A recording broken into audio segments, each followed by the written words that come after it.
లైఫ్లో నేర్చుకోవడం ఒక ఎత్తు, నేర్చుకున్న దాన్ని పంచడం, షేర్ చేయడం, ఇవి రెండు మనకు ఉండాలి. లైఫ్ లాంగ్ చివరి వరకు నేర్చుకుంటూ ఉండాలి, పంచుతూ ఉండాలి. అప్పుడు ఏమవుతుందంటే అది ప్రకాశిస్తుంది. అయితే మనకి యూజ్ చేయడం కంటే మిస్యూజ్ చేయడం బాగొచ్చు. చాలా ఒక కథ చెప్తాను సరదాగా, ఆస్వాదించండి, తర్వాత మనం మాట్లాడుకుందాం.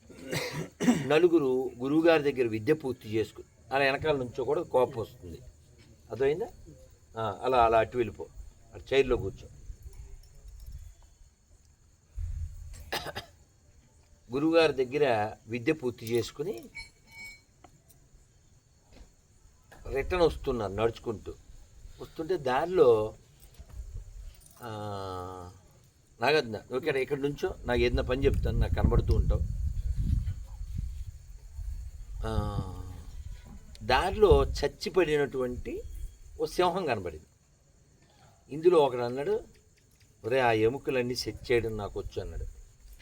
అయితే సెట్ చేస్తా అని వాడు ఎముకలు సెట్ చేశాడు. రెండోవాడు అన్నాడు, దానికి మాంసం వచ్చేలా నేను చేస్తా అన్నాడు, చేసేసాడు. మూడోవాడు దానికి తోలు వచ్చేలా చేస్తా అన్నాడు. నాలుగోడు నేను దాంట్లో సోలు వచ్చేలా చేస్తా అన్నాడు. అంతే, మిగిలిన ముగ్గురు పైకి ఎక్కేసాడు.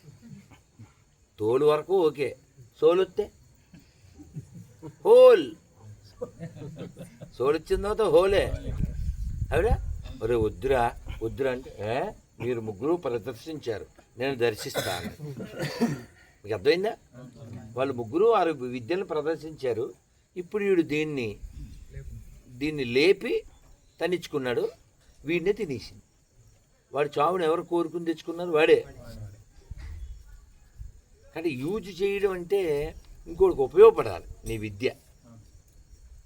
ప్రభుపాదుల వారు ఒక్కరు ఏదో ఆయన ఏదో ఆ ఫార్మాస్యూటికల్ ఉండేదానికి వ్యాపారం చేసుకుని ఇద్దరు పిల్లలు, హ్యాపీ లైఫ్ ఓవర్, అంతేనా?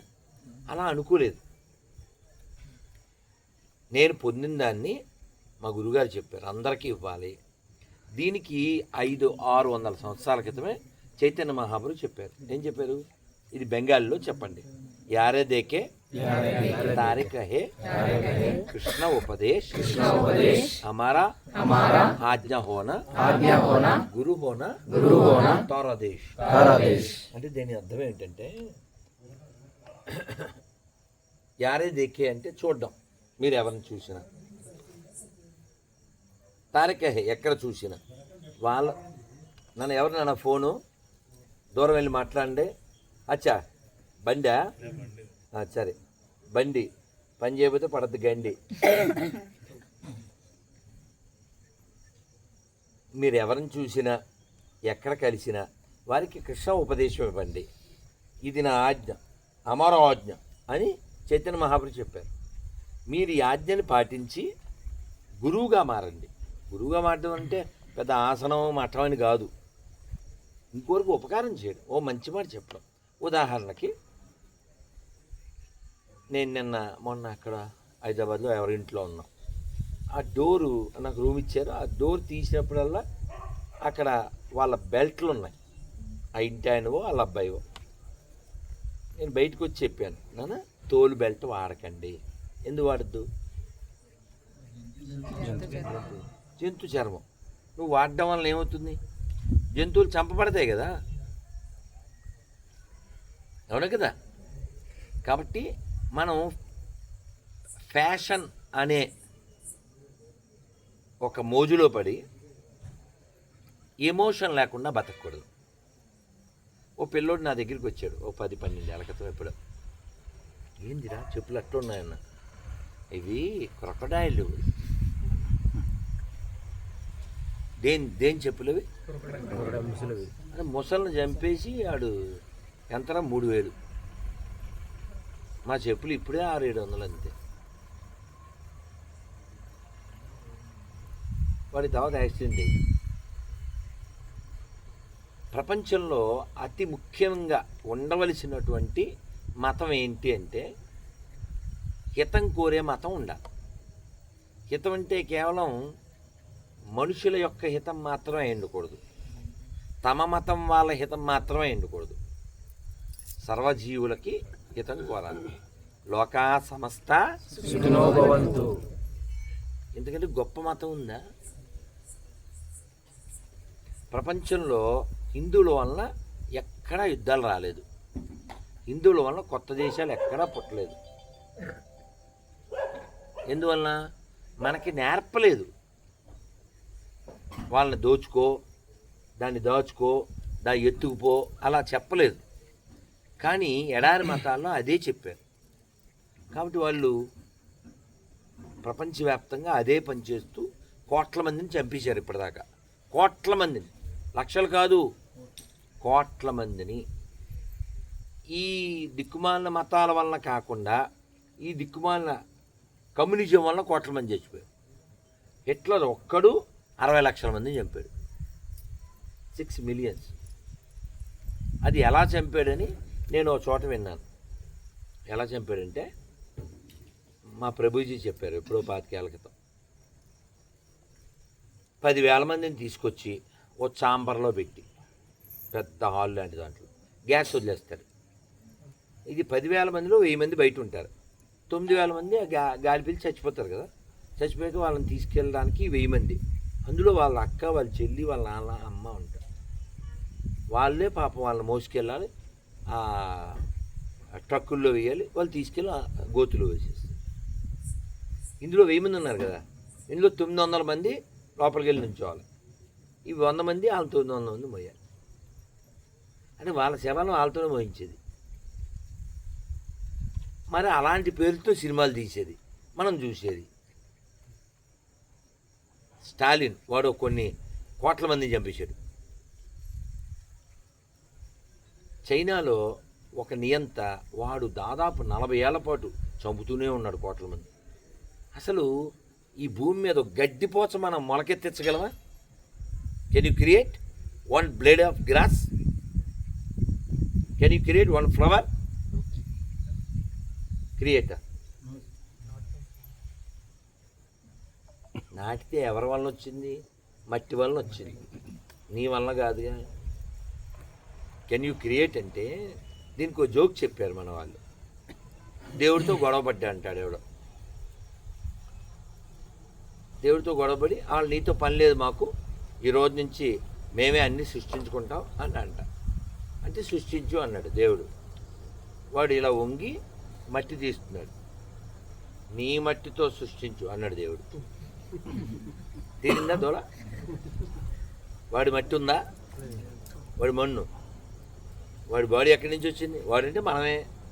ఎక్కడి నుంచి వచ్చాం? లైట్లు ఆపమని చెప్పినానా? ఇంగితం అని ఒకటి ఉంటుంది, వాడాలి.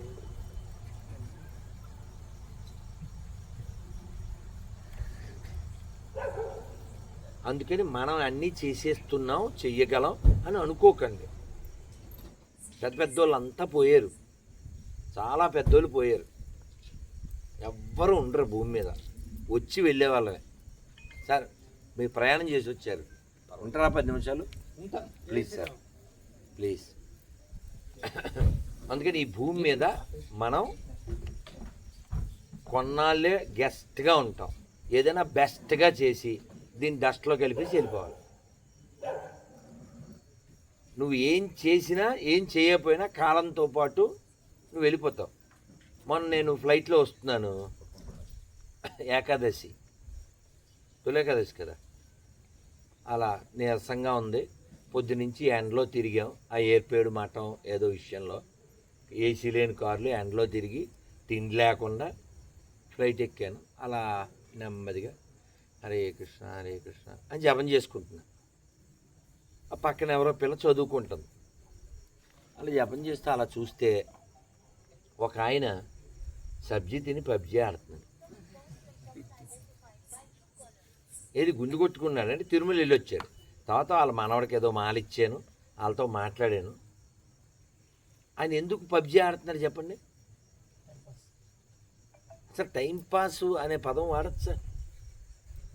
మన బతుక్కి 60 ఏళ్ళు బతుకుతామా? 50 ఏళ్ళు, 70 ఏళ్ళు ఉన్నది. ఈ 70లో 60లో సగం నిద్రపోయా, సగం బాత్రూమ్కి పోయా, ఇంకా కబుర్లకు పోయా, ఇంకా ఇంకా ఎన్నిటికో పోయింది. నువ్వు నీ వైపు పెట్టడానికి టైమే లేదు కదా నీకు. టైం పాస్ అనే పదమే తప్పు, బూతు పదం అది. అందుకే సంస్కృతంలో ఓ పద్యం చెప్పారు. ఆ పద్యం నేను రైల్లో చెప్పాను, చాలా సభల్లో చెప్పాను. ఈ సందర్భం చెబితే బాగుంటుందని రిపీటెడ్ నాతో ఉన్న వాళ్ళు ఎప్పుడు వింటుంటారు. పొండి గోన్ కావాలి. రైల్లో పొద్దున్నే తెలంగాణ ఎక్స్ప్రెస్ ఎక్కా. సూర్యుడికి నమస్కారం పెట్టాలి. ఎక్కడి నుంచి పెడితే బాగుంటుంది? సీట్లో కూర్చున్నా. విమానం అయితే లేవకూడదు, ఏదో లేచిన కిటికీ పక్కన ఉంటే పెట్టచ్చు. ఒక్కోసారి అలా కిటికీ పక్కన దొరికితే అలాగే కూర్చుని చదువుకుంటారు పొద్దున్నే ఫ్లైట్ ఎక్కితే. కానీ రైల్లో ఏమి కర్మ, సీట్లో ఎందుకు కూర్చోవాలి? హ్యాపీగా గేట్ దగ్గరికి వెళ్ళి అది స్టాండ్ పట్టుకుని తతో యుద్ధ పరిశ్రాంతం సమరే చింతయా స్థితం రావణం సాగరతో దృష్ట్వా యుద్ధాయ చదువుకుంటాం. అలా చదువుకుందామని ఇలా లేవబోయాను. లేవాలిగా. నా ఎదురుగా ఒక 69-70 ఏళ్ళు old lady, highly educated professor. ఆయన కూడా. నేను అలా లేచే లోపులో ఈ ఓల్డ్ ఉమెన్ సెల్ ఫోన్లో ఏదో చూస్తుంది. లవకుశ, నర్తనశాల, ఘంటసాల, శ్రీరామరాజ్యం, శ్రీరామదాసు, అన్నమయ్య, ఏం కాదు. ఇక్కడ అదే కేసు. సబ్జీ తిని పబ్జీ ఆడుతున్నాం. నాకు మరి సర్రని బిపిచ్చింది. పొద్దున మామూలుగా అయితే మౌనం ఉంటాం, కానీ రైలు ఎక్కాలి, మౌనం బ్రేక్ చేశా. ఆవిడతో అన్నా, ఏం చేస్తున్నారు మీరు అన్నాను. అంటే ఆవిడ అంది, ఆగ్రహించకండి, ఆగ్రా దాకా వెళ్తున్నాం అందుకని టైం పాస్ అని.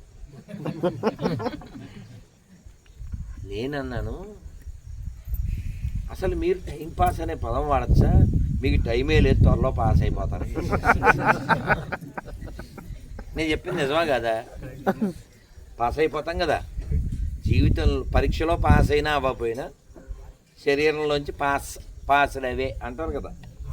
అందుకని ఆవిడతో చెప్పిన మాటే మీతో చెప్తున్నాను, చెప్పండి. నమస్కారం మొదలుపెట్టి. కాలక్షేపో న కర్తవ్యం క్షీణమాయుర్ దినే దినే యమస్య కరుణానాస్తి ధర్మస్య త్వరితగతి. అర్థం ఎవరు చెప్పాలి? నేనేనా? ఎవరు చెప్పరా? కాలక్షేపోన కర్తవ్యం అంటే కాలం అస్సలు వ్యర్థం చేయకూడదు. ఎందుకంటే క్షీణమాయుర్ దినే. ఇప్పుడు ఈ పిల్ల నుంచో ఏం పేరు? హైందవి. ఏం చదువుతున్నావు? 4th class. ఈ అమ్మాయి 10 ఏళ్ళ తర్వాత ఇలాగే ఉంటుందా?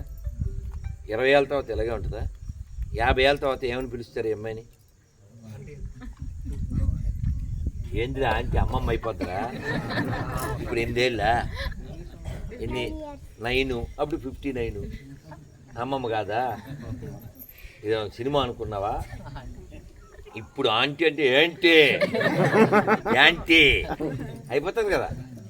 నాయనమ్మలు రంగులు వేసేసుకుని, అమ్మమ్మలు రంగులు వేసేసుకుని ఆంటీ అనకూడదు అంటుంటారు. అమ్మమ్మ ఆల్రెడీ. అయితే మొన్న అదే ఫ్లైట్లో ఆవిడని అమ్మ ఎంతమంది, ఏదో నా బ్యాగ్ అది వాళ్ళు క్యారీ చేస్తే, ఈ అమ్మ పిల్లలు ఎంతమంది అంటే ఓ పాపండి అంది. ఏం చదువుతున్నాను? లేదండి పెళ్ళి అయిపోయింది, దానికో బాబు అంటే, ఓ అయితే మీరు ఆంటీ కాదు అమ్మమ్మే అన్నాను. అవునే గర్వంగా చెప్తాను అంది ఆవిడ. వాళ్ళ మనవాడి పేరు ధ్రువ. విషయం ఏంటంటే దీన్ని నిజం అనుకుంటున్నాం మనం. ఈ ఒక్క మొక్క చెప్పండి. బ్రహ్మ సత్యం జగన్ మిథ్య అని అంటారు. జగత్తు మిథ్య కాదు. జగత్తు ఉంది కదా, కనబడుతుంది. మిథ్య కాదు ఇది. బ్రహ్మ సత్యమే, జగత్తు సత్యమే. కాకపోతే జగత్తు కొన్నాళ్ళుండి కనబడదు. దీన్ని వేదంలో చెప్తారు. ఈ మొక్క చెప్పండి ఉపనిషత్తులో. యదృశ్యం తన్నశ్యం. అంటే అర్థం ఏంటి? నాన్న మోకాళ్ళ నొప్పులు ఉన్న వాళ్ళు కుర్చీలో కూర్చోండి, అసలు మొహమాటానికి పోకండి. యదృశ్యం తన్నశ్యం అంటే ఏంటి? చూసేదంతా ఉండదు. కనబడుతుంది కనబడదు, కనబడుతుంది కనబడదు. మీరే చెప్పండి. 2026 ఇది. 2126లో ఎవడైనా ఉంటాడా? చేస్తాను 2126 నేను అర్థమవుతుందా మీకు? 100 ఏళ్ళ తర్వాత ఇక్కడ చెట్టు ఒక్కడైనా ఉంటావా? ఇలాగే ఉంటావా? ఇలా ఇప్పుడు కనబడ్డట్టు ఉంటావా? యదృశ్యం తిరుగుద్దా? కనబడదు కదా. ఇంకో రూపంలో ఉంటాం. ఎట్లో పుణ్యం చేస్తే గొప్ప రూపం, పాపం చేస్తే తక్కువ రూపం. అంటే ఈ కనబడేది ఎప్పటికీ కనబడదు, పర్మనెంట్ కాదు. దీన్నే భగవద్గీతలో చెప్పారు.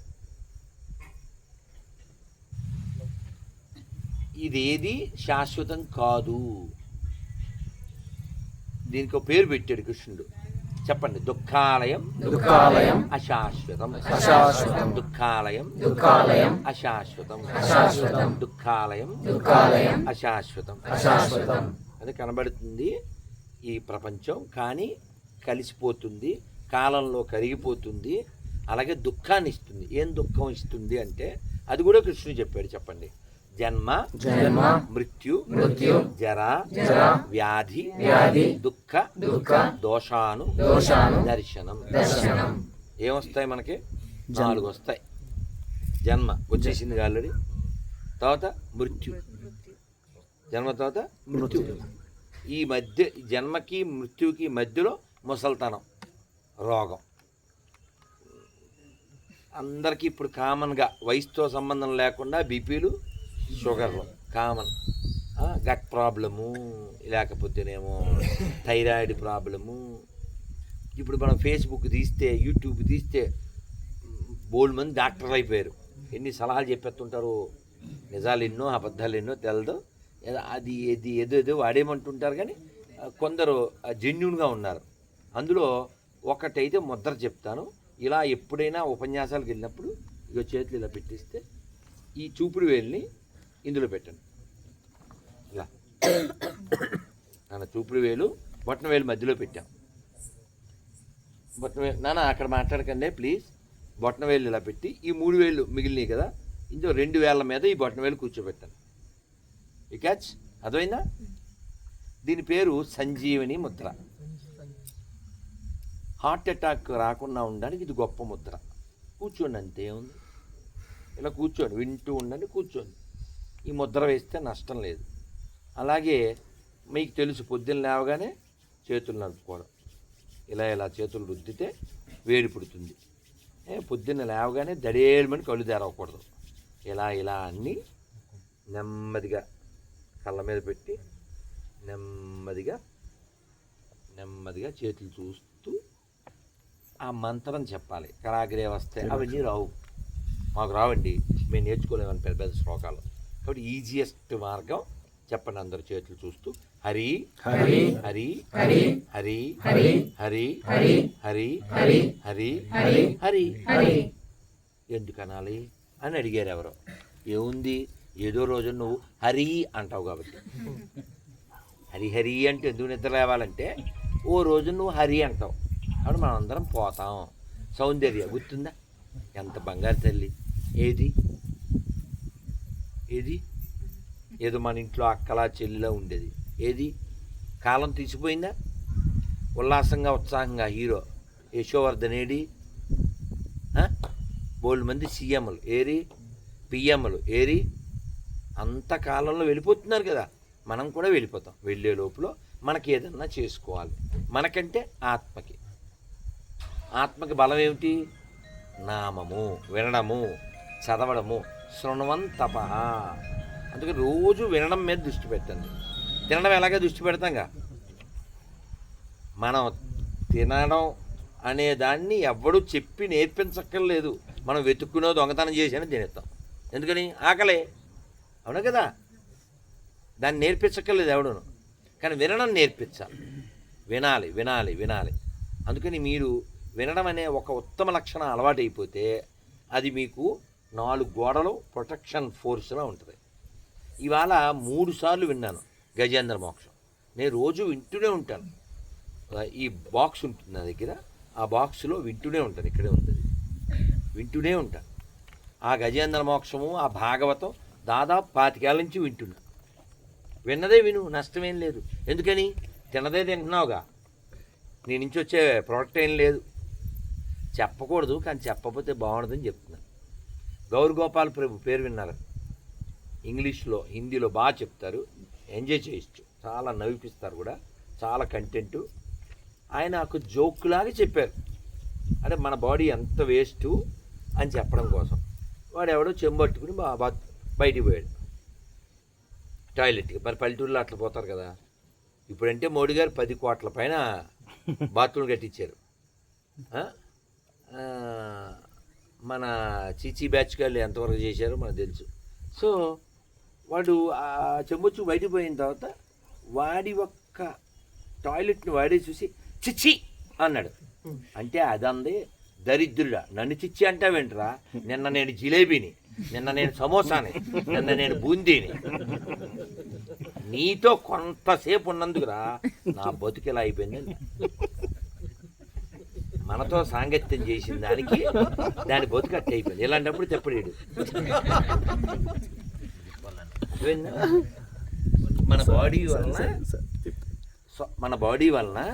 మన బాడీ నుంచి వచ్చే దాని వలన సొసైటీకి ఏమీ, ప్రపంచానికి ఏమీ లాభం లేదు. ఉదాహరణకి కుడితి అంటే తెలుసా ఎవరికైనా? కుడితి అంటే ఏం లేదు, మనం బియ్యం కడుగుతాం, పప్పులు కడుగుతాం, కూరగాయలు, ఇవన్నీ అందులో ఒక డ్రమ్ములో వేసేసి దాన్ని పట్టుకెళ్ళి ఎద్దులకు ఆవులకు పెడతాం కదా. అదే కుడితి.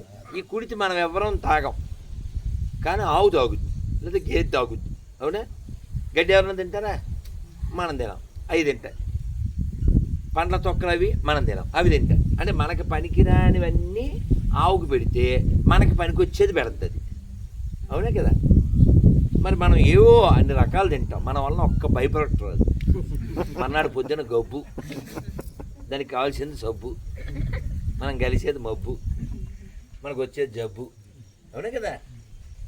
మనకి పనికిరాని వస్తువు పెడితే ఆవు నుంచి, గేదె నుంచి మనకి పనికొచ్చేది ఇస్తుంది, దాని బాడీ అది.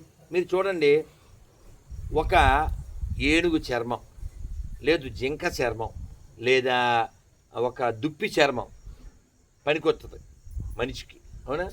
మనది ఎవరికైనా పనికొద్దా? ఎవరికైనా పనికొద్దా మన తోలు? దీనికి ఎన్ని క్రీములో, దీనికి ఎన్ని యాక్స్లో, ఎన్ని ఆయిల్సో, ఎందుకు పనికిరాదు? ఇది పల్స్ ఉంది. అవునా కదా? పోనీ పులిగోరు మెల్ల వేసుకుంటారు కొంతమంది, ఇంటి పేరే పులిగోరు, తెలుసా? పులిగోరు ఇంటి పేరు, నేను విన్నాను. మీరు మన గోరు, మా అమ్మ చిన్నప్పుడు ఎప్పుడన్నా గోరు గోరితే బోల్డని తిట్లు తిట్టేది. ఒరే దరిద్రం, ఇంట్లో అలా చేయకూడదు, బాత్రూమ్ దగ్గర కట్ చేసుకుని స్నానం చేసి రావాలనేది. కొంతమంది చదువుకున్న విధవలు కూడా ఇంటి మధ్యలో కూర్చుని అన్నీ తీసి అక్కడ పాడేసిపోతుంటారు. తొక్కకూడదరా, కాలంలో వేయాలిరా అని తిట్టేది మా అమ్మ. ఐదు చదివిన మా అమ్మ, అంత శుభ్రంగా ఉంటే నువ్వు బాగా చదువుకుని ఇంట్లో చేయడం ఏంటి నాన్ సెన్స్? అంటే మీకు బాగా డిగ్రీలు పేరు వెనకాల ఉండటం ఉన్నాయో, డిగ్నిటీ లేదు, శుభ్రం లేదు. అసలు మినిమం కదా, భారతదేశంలో పుట్టినందుకు, ఇన్ని నదుల మధ్యలో పుట్టినందుకు స్నానం చేయకుండా తినచ్చా? కామన్ సెన్స్ కదా అది. అబ్బే ఇవాళ సండే కదా అంటాడు.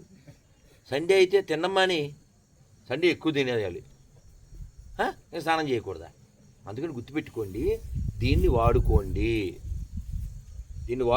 దీనివలన, దీని నుంచి వచ్చే ప్రోడక్ట్ వలన ఎవ్వరికి ఉపకారం లేదు. కానీ దీన్ని ఇలా షైన్ చేస్తే, ఈ బ్రెయిన్ని షైన్ చేస్తే లోకానికి ఎంత లాభమో మనం ప్రభుపాదుల వారిని చూసి నేర్చుకోవచ్చు. ప్రభుపాదుల వారి బాడీ లేదు ఇప్పుడు, కానీ వారు రాసిన పుస్తకాలు ఉన్నాయి కదా, వారు పెట్టిన ఇస్కాన్ ఉంది కదా, వారు చెప్పిన విధానంలో కొన్ని కోట్ల మంది సుఖంగా బతుకుతున్నారు లేదా? అమెరికా వాళ్ళు, రష్యా వాళ్ళు, సౌత్ ఆఫ్రికా వాళ్ళు, ఎన్నో దేశాల్లో వాళ్ళందరూ ఆనందంగా హరే కృష్ణ మంత్రం జపం చేస్తున్నారు. ఇప్పుడు మీ అందరికీ హరే కృష్ణ వచ్చు కదా. నేను 1, 2, 3 అనగానే చేతులు ఎత్తి మీరే చెప్పండి. 1, 2, 3. హరే కృష్ణ కృష్ణ కృష్ణ హరే హరే, హరే రామ రామ రామ హరే ఎంత బాగా చెప్పారు, ఒకే లెవెల్లో చెప్పారు. ఎందుకు చెప్పారు? మీరు నేర్చుకున్నారు. జీవితం అంతా ఇలా మంత్రాన్ని ఎప్పుడూ అభ్యాసం చేయండి. గజేంద్రుడు ఎవరు? గజేంద్రుడు ఏనుగు. ఏనుగు కాకముందు ఎవరు? ఏనుగు కాకముందు ఆయన ఇంద్రద్యుమ్నుడు అని ఒక రాజుగారు, ఆయన పూజ చేసుకుంటున్నాడు. అప్పుడు ఒక మహర్షి వచ్చారు. మరి ఈ పూజల నుంచి లేచి వెళ్ళాలా వెళ్ళకూడదా?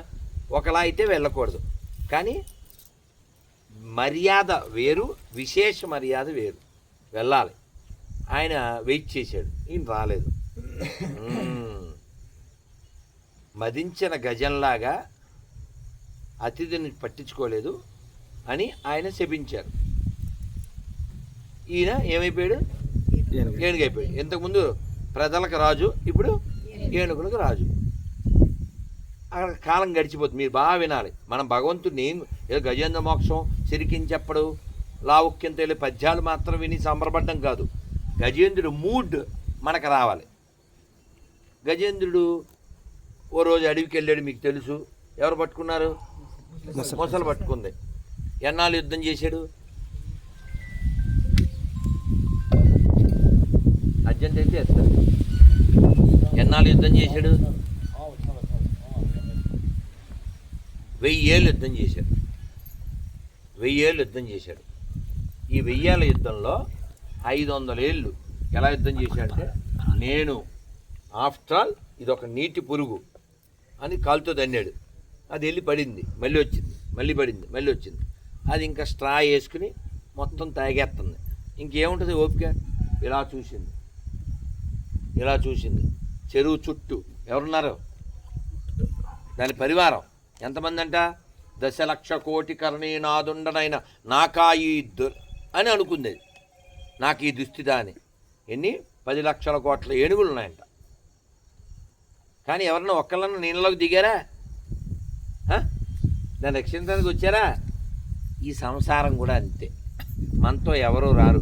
అదేదో పాత సినిమాలో పాట ఉంది, మాయా సంసారం తమ్ముడు మదిలో మహాదేవుని మరువకు తమ్ముడు అని పాట ఉంది. అలాగా ఈ సంసారంలో ఎవ్వరూ రారు తోడు, ఒక్కరమే. అందుకని లోపల ఉన్నవాడితో మనకి బాండేజ్ ఉండాలి. అదేందా? ఆ బంధం ఉండాలి. ఆ బంధం అలా ఎలా పొందాలో ప్రభుపాదుల వారు చాలా ఈజియెస్ట్ వే చెప్పారు. మంత్రం మంత్రం మంత్రం. ఇక్కడ రోజు జపం చేసేవాళ్ళు ఎవరు చేయొద్దండి? ఓ చెయ్యండి. ప్రభుజీ ఇక్కడ ప్రతి ఆదివారం బాగా చేస్తున్నారు కదా, మంచి వాతావరణం. అక్కడ కొండ, ఇక్కడేమో భగవంతుడు అండ. త్వరలో ఇక్కడ పాతిస్తారు పెద్ద జెండా. అమ్మా మనం అందరం కూడా ప్రశాంత వాతావరణంలో జీవించాలి, ప్రశాంత వాతావరణంలో మరణించాలి. లోపల గడబిడగా ఉండకూడదు. సరే, గజేంద్రుడు పూర్తి చేసి మేము బయలుదేరదాం. సార్ 10 నిమిషాలు పర్లేదా? మీరు అలసిపోలే కదా? రైట్. మీరు జర్నీ చేశారు అందుకని. రైట్ నాన్న. గజేంద్రుడు 500 ఏళ్ళు నేను అనుకున్నాడు. ఇంకో 500 ఏళ్ళు ఇలా చూస్తే మా వాళ్ళు ఉన్నారు అని ఫైట్ చేశాడు. ఇక రోజు రోజుకి అది బ్లడ్ తాగెత్తుంటే రసం పోయి నీరసం వచ్చి అప్పుడు పద్యం పాడాడు. లావొక్కింతయు లేదు ధైర్యం విలోలంబయ్య ప్రాణములు ఠావులు దప్పెన్. ఇంకా నాకు ఓపిక లేదు, నా ప్రాణాలు ఇక కోల్పోయే పరిస్థితికి వచ్చింది.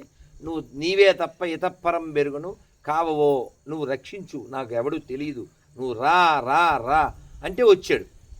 ఎలా వచ్చాడు? అలా వైకుంఠపురంబులో ఆ మూల సౌదంబు దాపల ఎక్కడో ఉన్నాడు ఆయన. వైకుంఠం లోపల, వనం లోపల, ఒక పెద్దగా భవనం లోపల ఉన్నాడు. ఆయనకి వినపడింది. ఆయన వినపడితే వచ్చాడు. ఎలా వచ్చాడంటే, సిరికింజప్పడు శంకర చక్ర యుగములు చేదోయి సంధింపడు పరివారంబడు ఎవరిని అబ్రహపతి. వెహికల్ కావాలా వెళ్ళాలంటే? కావాలిగా మామూలుగా అయితే. ఆయన వెహికల్ ఏంటి? విష్ణుమూర్తికి గరుడ. ఆయన ఏం పిలవలేదు, కానీ హడావిడిగా లక్ష్మీదేవితో ఏదో సరదాగా పోటీ, ఏదో పాచికల ఆట ఆడుతున్నారు.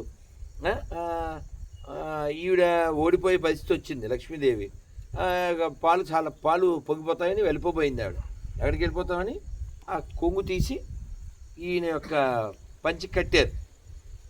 అది కూడా చూసుకోలేదు, ఆయన మర్చిపోయాడు. ఎందుకని? మనసు ఎక్కడ ఉంది ఇప్పుడు? గజేంద్రుడి మీద ఉంది. అందుకని గబగబా వెళ్ళిపోయాడు.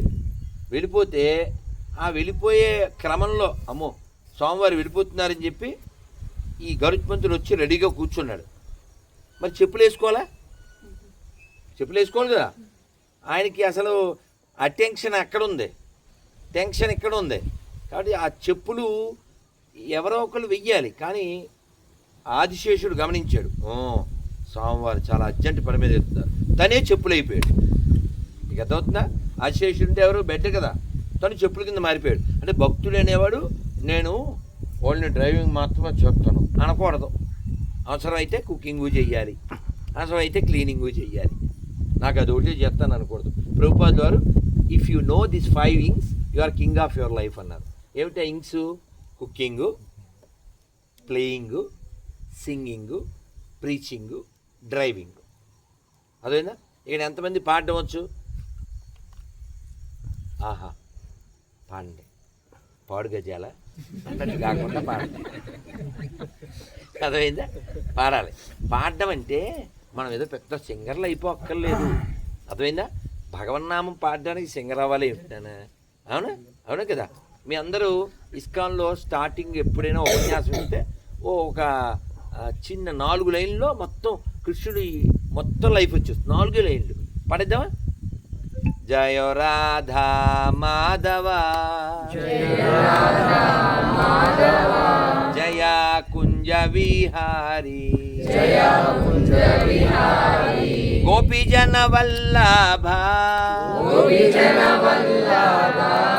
గిరివరాధారి గిరివరాధారి యశోదనందన జయ జనరంజన యశోదనందన జయ జనరంజన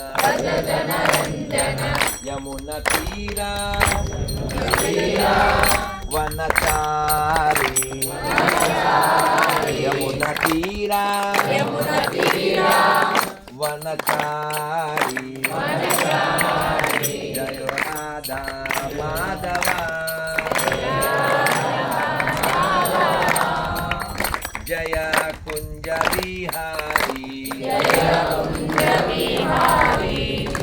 హరే కృష్ణ కృష్ణ కృష్ణ హరే హరే హరే రామ రామ రామ హరే హరే హరే కృష్ణ కృష్ణ కృష్ణ హరే హరే హరే రామ రామ రామ హరే హరే హరే కృష్ణ కృష్ణ కృష్ణ హరే హరే హరే రామ రామ రామ హరే హరే హరే కృష్ణ కృష్ణ కృష్ణ హరే హరే హరే రామ రామ రామ హరే హరే గోవింద జయ జయ గోపాల జయ జయ గోవింద జయ జయ గోపాల జయ జయ గోవింద జయ జయ గోపాల జయ జయ గోవింద జయ జయ గోపాల జయ జయ హరి గోవింద జయ జయ రాధారమణ హరి గోవింద జయ జయ రాధారమణ హరి గోవింద జయ జయ శ్రీ రామ్ జయ రామ్ జయ జయ రామ్ శ్రీ రామ్ జయ రామ్ జయ జయ రామ్ శ్రీ రామ్ జయ రామ్ జయ జయ రామ్ శ్రీ రామ్ జయ రామ్ జయ జయ రామ్ రామ లక్ష్మణ జానకి జయ బోలో హనుమాన్ కి రామ లక్ష్మణ జానకి జయ బోలో హనుమాన్ కి రామ లక్ష్మణ జానకి జయ బోలో హనుమాన్ కి జయ బోలో హనుమాన్ కి రామ లక్ష్మణ జానకి జయ బోలో హనుమాన్ కి రామ లక్ష్మణ జానకి సీతారాం సీతారాం జయ జయ రామ్ జయ జయ రామ్ జయ జయ రామ్ జయ జయ రామ్ సీతారాం సీతారాం జయ జయ రామ్ జయ జయ రామ్ సీతారాం సీతారాం జయ జయ రామ్ సీతారాం సీతారాం జయ జయ రామ్ జయ జయ రామ్ రామ లక్ష్మణ జానకి జయ బోలో హనుమాన్ కి రామ లక్ష్మణ జానకి జయ బోలో హనుమాన్ కి రామ లక్ష్మణ జానకి జయ బోలో హనుమాన్ కి గోవింద గోవింద. ఇలా భజన చేస్తే ఊపొస్తుంది కదా. ఊపుంటే మన మనస్సు అంతా అలా క్లీన్ అయిపోతుంది, ప్రశాంతత వచ్చేస్తుంది. అందుకనే చిత్తము అంటే మన హృదయం. ఇది అద్దంతో పోల్చారు చైతన్య మహాప్రభు. దీన్ని మట్టి పడుతుంది, దాన్ని తుడవాలంటే ఇదిగో ఇదే గుడ్డ, ఇదే క్లాత్. అందుకని రోజు హృదయం అనేటువంటి అద్దాన్ని తుడవడానికి మంత్రం, భజన, జపము, శ్రవణము, పఠనము ఇవి ఎప్పుడు ప్రయత్నపూర్వకంగా చేయండి. ఎప్పుడు ప్రయత్నపూర్వకంగా. మనకు ఎవరు చెప్పరు నీళ్లు తాగుతాం, ఎవరు చెప్పరు నిద్రపోతాం, ఎవరు చెప్పరు తింటాం. అలాగే ఇవి కూడా చెయ్యాలి. మనం మర్చిపోకండి. మనం ఎక్కడున్నాం? గజేంద్రుడు ఆ సరస్సు దగ్గర ఉన్నాం. ఆయన పిలిచినప్పుడు ఆయన బయలుదేరితే మనం ఎప్పుడైనా టెన్షన్గా వెళ్ళేటప్పుడు బండి చెడిపోయింది అనుకో, ఏం చేస్తాం? పోతే అందంతుంది దిక్కుమాలి, ఇప్పుడేనా అంటావా? అవును కదా. అలాగా ఈయన మనసు అంతా ఎక్కడుంది? ఇక్కడ ఎక్కిన ఆయన పేరేంటి? ఖగేంద్రుడు. ఖగేంద్రుడు అంటే గరుత్మంతుడు. అక్కడ గజేంద్రుడు, ఇక్కడ ఖగేంద్రుడు. స్పీడ్ అంటున్నాడు. అసలు ఆయనకంటే స్పీడ్ వెళ్ళేవాడు ఎవడన్నా ఉన్నాడా? గరుడుగా మన. కానీ ఈయన మనస్సు అక్కడ ఉండవన తొందరగానే తన్నాడంట. ఈ ఖాళీ పిక్కలతో తన్నాడు. ఎవరిని? గరుత్మంతుడు. తెచ్చే టైంకి ఒక బండి కూడా పనిచేయదు, దిక్కుమాలింది అని ఆయన దిగిపోయి నడిచి వెళ్ళిపోతున్నారు. మీరు ఆలోచించండి. భగవంతుడు ఆత్రం ఎవరు చెప్పారో? ఆళ్వారు ఎవరో, స్వామి నీ తొందరకో నమస్కారం అన్నారు. విష్ణుమూర్తికి కాదంట, స్వామి నీ తొందరకి నమస్కారం అన్నారు ఒక ఆళ్వారు. సరే, మొత్తానికి ఆయన వెళ్ళిపోతున్నారు. నేను పరిగెత్తుకుంటూ వెళ్ళిపోతున్నారు. ఏది ఈయన్ని దిగేసి. అప్పుడు అయ్యో ఎవరన్నా చూస్తే, నువ్వు పెద్ద స్పీడ్ అంటావు, జెట్ అంటావు, మీ సారే వదిలేశారు అని అంటే మరి అవమానం కదా. షేమ్ ఎవరన్నా అంటారు. స్వామిని వెనకాల వెళ్తున్నాడు గరుత్మంతుడు. ఫైనల్గా అక్కడికి వెళ్ళిన తర్వాత ఈ విషయం మనకి ఎవరికి ఎలా తెలుస్తుంది? ఈ జరిగినట్టు పోతన గారు మహానుభావుడు అని దర్శించారు అని రాశారు. అక్కడికి వెళ్ళిన తర్వాత బండి పాడైపోతే ఏం చేస్తాం? దిక్కుమాలని తొందరనేసి అక్కడ పడేసి తర్వాత వెళ్ళి మెకానిక్కి ఫోన్ చేసి తెచ్చుకోమేంటి, వదిలేస్తావా? అలా సేమ్. అందువల్ల విష్ణుమూర్తి కూడా ఏం చేశారు? నాకు తప్పదు, మన ఇంట్లో వస్తూ వీడు మళ్ళీ అక్కడికి వెళ్ళిన తర్వాత ఆయన మీద ఎక్కి, ఎవరు? గరుత్మంతుడి మీద ఎక్కి మళ్ళీ ఆ చక్రం వేశారు. చక్రం ఎలా వేశారు? ఎక్కడి నుంచి అలా ఇసిరేయలేదు, సినిమాలో ఇసిరినట్టు చాలా దగ్గరికి వెళ్ళి. అసలు నేను మొన్న విన్నాను రీసెంట్గా, శ్రీభాష అప్లాచార్యులు చెప్పారు. అలా ఇద్దరిని ఇలా ఆ ఏనుగుని అసలు ఇద్దరు కలిపి ఉన్నారు కదా, మరి కాలు పట్టి ఇద్దరిని తీసుకొచ్చి ఒడ్డుకి తీసుకొచ్చారు. తీసుకొచ్చి అప్పుడు అలా వేశారు. వాడి తలకాయ ఇలా పట్టుకుని ఉంది కదా, ఆ తలకాయ కట్ అయిపోయింది. తర్వాత దాన్ని తీసేశారు. వాడిలోంచి వాడి పేరు హుహు అంటారు. హుహు గంధర్వ సత్తమ, వాడు గంధర్వుడు. వాడు వచ్చి స్వామి నమస్కారం అని వాడు వెళ్ళిపోయాడు. అసలు వాడి గజేంద్రుని ఎందుకు పట్టుకున్నాడో ఎవరికైనా తెలుసా? వాడికి 4-5 భార్యలు. వాళ్ళతో అప్పుడప్పుడు మానవ అని కిందకొచ్చి ఈ సరస్సులో స్నానం చేస్తుంటాడు. ఆ స్నానం చేసేటప్పుడు వాడు నీళ్ళ లోపలికి వెళ్ళి ఈ భార్యలు కాళ్ళు పట్టుకులు అవుతుంటాడు. సరదా వాళ్ళు పడిపోతారు, ఏదో నవ్వులు పువ్వులు గొడవ. అలా వీడు కాళ్ళు పట్టుకోవడం కోసం నీళ్ళల్లో వాళ్ళ భార్యలతో స్నానం చేస్తూ లోపలికి దూరాడు. అప్పుడు గాలవుడని ఒక మహర్షి నీళ్లు పట్టుకుని అర్ఘ్యమిస్తున్నాడు సూర్యుడికి. వీడు కాళ్ళు పట్టు లాగేశాడు అని పడిపోయాడు. ఎరా పైకి వచ్చి వాడు నవ్వుతున్నాడు, వాళ్ళ ఆవిడేమో అనుకుని. ఈయన ఉన్నాడు కోపంగా. ఈ వాటర్తో సూర్యుడికి ఇద్దాం అనుకున్న వాటర్ ఇలా పట్టుకుని ఇటు తిరిగి, ఎరా నువ్వు అసలు ఎక్కడో పైన ఉండాల్సి వాడు, కిందకొచ్చి ఇంకా కిందకొచ్చి కాళ్ళు లాగుతావురా, నీకు ఆ లాగే పని చెప్తుంది అని. కిల్లే వాటర్ ఎందుకు, అక్కడ ప్యూర్ వాటర్ ఉంది, ఆ చెరువులో వాటర్ చెల్లేశారు. వాడు ముసలైపోయాడు. వాడు అన్నాడు ముసలైపోయే ముందు, సార్ ఇంతేనా సార్ ఇంకా నా జీవితం అన్నాడు. లేదు నీకు ఎలాగే ఈ కాళ్ళు పట్టుకునే వ్యవహారం ఉంది కాబట్టి ఎవరో మహాత్ముడు వస్తాడు, ఆయన కాళ్ళు పట్టు, నీకు మోక్షం వచ్చే వరకు ఆయన కాళ్ళు వదలకాలి. అందుకని వాడు ఎప్పటికీ వదలకుండా ఉన్నది విష్ణుమూర్తి వచ్చే వరకు, అందుకనమాట. సరే, మొత్తానికి విష్ణుమూర్తి వాడి తలకట్ చేసాడు. వాడి లోకానికి వాడు వెళ్ళిపోయాడు. లక్ష్మణి ఇక్కడ కూర్చో. ముసలి అంటే వాడు గంధర్వుడు, వాడి లోకానికి వెళ్ళిపోయాడు. వీడి పేరేంటి, ఇక్కడ వాడు వెళ్ళిపోయిన తర్వాత ఇక్కడ మిగిలింది ఎవరు, గజేంద్రుడు. కాలంతా పాడైపోలే ఇవి ఇలా పట్టుకుంటేను. మరి ఎవరైతే ఈయన్ని రక్షించడానికి వచ్చింది ఆయన పై వస్త్రం తీసి దానికి రిపేర్ చేసి గుట కట్టారు. కట్టినప్పుడు గజేంద్రుడు అడిగాడు, స్వామి అయిపోయిందా అన్నాడు. అయిపోయిందా, బ్యాండేడ్ వేసాను, ఫస్ట్ ఎయిడ్ చేసాను అన్నారు. నెక్స్ట్ ఏం డైలాగ్ రావాలి చెప్పండి,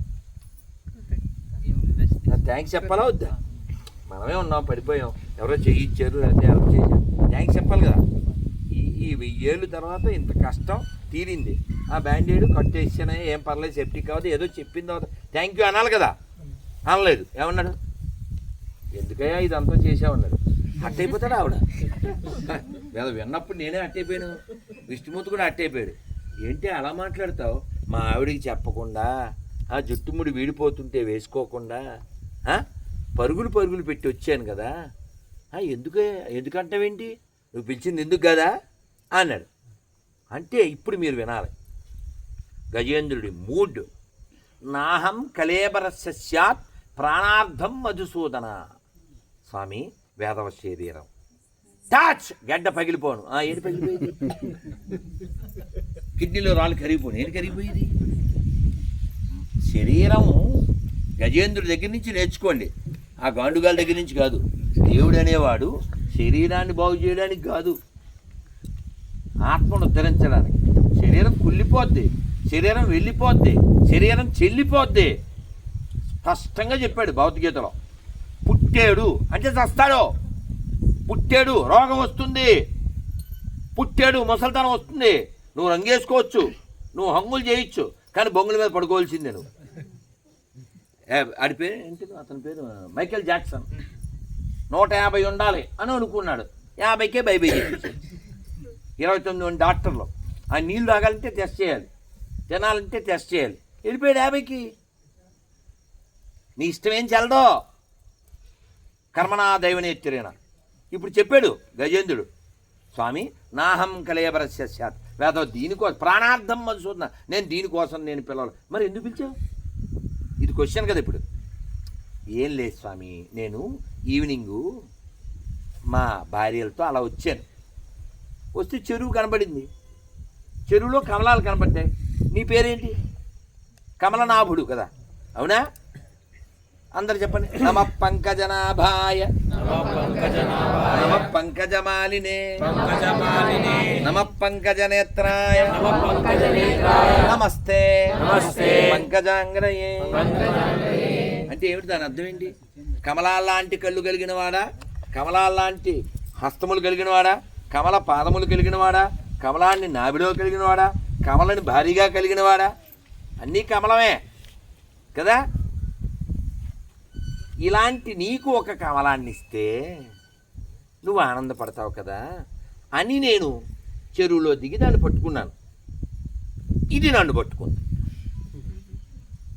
నేను ట్రై చేశాను. ఆఫ్టర్ ఇది ఒక నీటి పురుగు, దీనికోసం వెంటనే నీకు ఫోన్ చేయాలా, నీకు 108 చేయాలా, ఎందుకు? ట్రై చేశాను, చాలా ట్రై చేశాను, నా వల్ల కాలేదు, నా శక్తి అయిపోతుంది. ఇది నీకు సమర్పించాలంటే నేను రాలేను, కానీ నువ్వే రావాలి, అందుకు పిలిచాను నేను, నా కోసం పిలవలేదు. ఇది డివోటీ అంటే, ఇది భక్తుడంటే. మన పని చెప్పడానికి దేవుడు వాడుకోకూడదు. దేవుడు ఆల్రెడీ మనకి బోల్డెన్ ఇచ్చాడు, మనకు మంచి ముక్కు ఇచ్చాడు, మంచి లుక్ ఇచ్చాడు, మనకు లెక్క ఇచ్చాడు. కాబట్టి దేవుణ్ణి ఏమడగాలి, ఆయన సేవ అడగాలి. అన్నమయ్య చెప్తాడు, కంటిమి నేడిదే గరుడాచలపతి, ఇంటి వేలు పగు ఈశ్వరుడితడు, కంటిమి నేడిదే గరుడాచలపతి. ఆ కీర్తనలో చెప్తాడు, సేవలు గొని గాచే విబుడితడు. ఎలా రక్షిస్తాడంట? సేవలు కొని. మనం సేవ చేయాలి. భగవంతుడికి సేవ ఎలా చేయగలం, భగవంతుడికి ఎలా సేవ చేయగలం చెప్పండి, ఎవరన్నా చెప్పండి. ఒక 5 పాయింట్లు చెప్పేయండి, నేను ఒక స్టోరీ చెప్పేసి వెళ్ళిపోతాను. 5 పాయింట్లు, సేవ ఎలా చేయగలం, హౌ టు సర్వ్ గాడ్ చెప్పండి ప్లీజ్. ఎవరన్నా సరే, నేను వాటర్ తాగే లోపల మీ మ్యాటర్ బయటకు వచ్చేయాలి, చెప్పండి. Very good. స్మరణ వెరీ గుడ్, అదే హైలైట్. ఇంకా కీర్తనం ఎలా చేయాలంటే ఆశోషయ కేశవ కీర్తనం, అంటే అలిసిపోవాలి. ఎప్పుడు నా కీర్తనలో డ్యాన్స్ చేసి నాకు చెమట పట్టింది అన్న వాళ్ళు చేస్తాను, నేను ప్రభు కాకుండా మాకు ఎలాగ పడద్ది.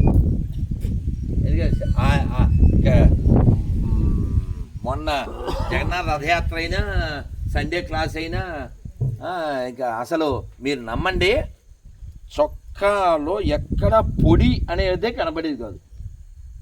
మీకు అర్థమవుతుందా? సండే వస్తే మన తిరుపతి ఇస్కాన్లో జనం కిత మన డివోటీస్, అందులో మేము కూడా వెరీ యంగ్ కదా, 25, 24 ఆ ఏజ్, అంతా స్టూడెంట్స్ ఉండేవాళ్ళు, మేమందరం అదే ఏజు. అసలు మీరు నమ్మండి, మైక్ పట్టుకుని ఇంకా సండే అంటే అసలు ఎక్సైట్మెంట్. ఎంత కీర్తన అంటే ఈ తిలకం మొత్తం చెరిగిపోయేది, మృదంగాలు కొట్టి జబ్బలు పడిపోయే వాళ్ళకి. కీ బజాయా జయ గోర చాందే ఆరతి కో శోభా.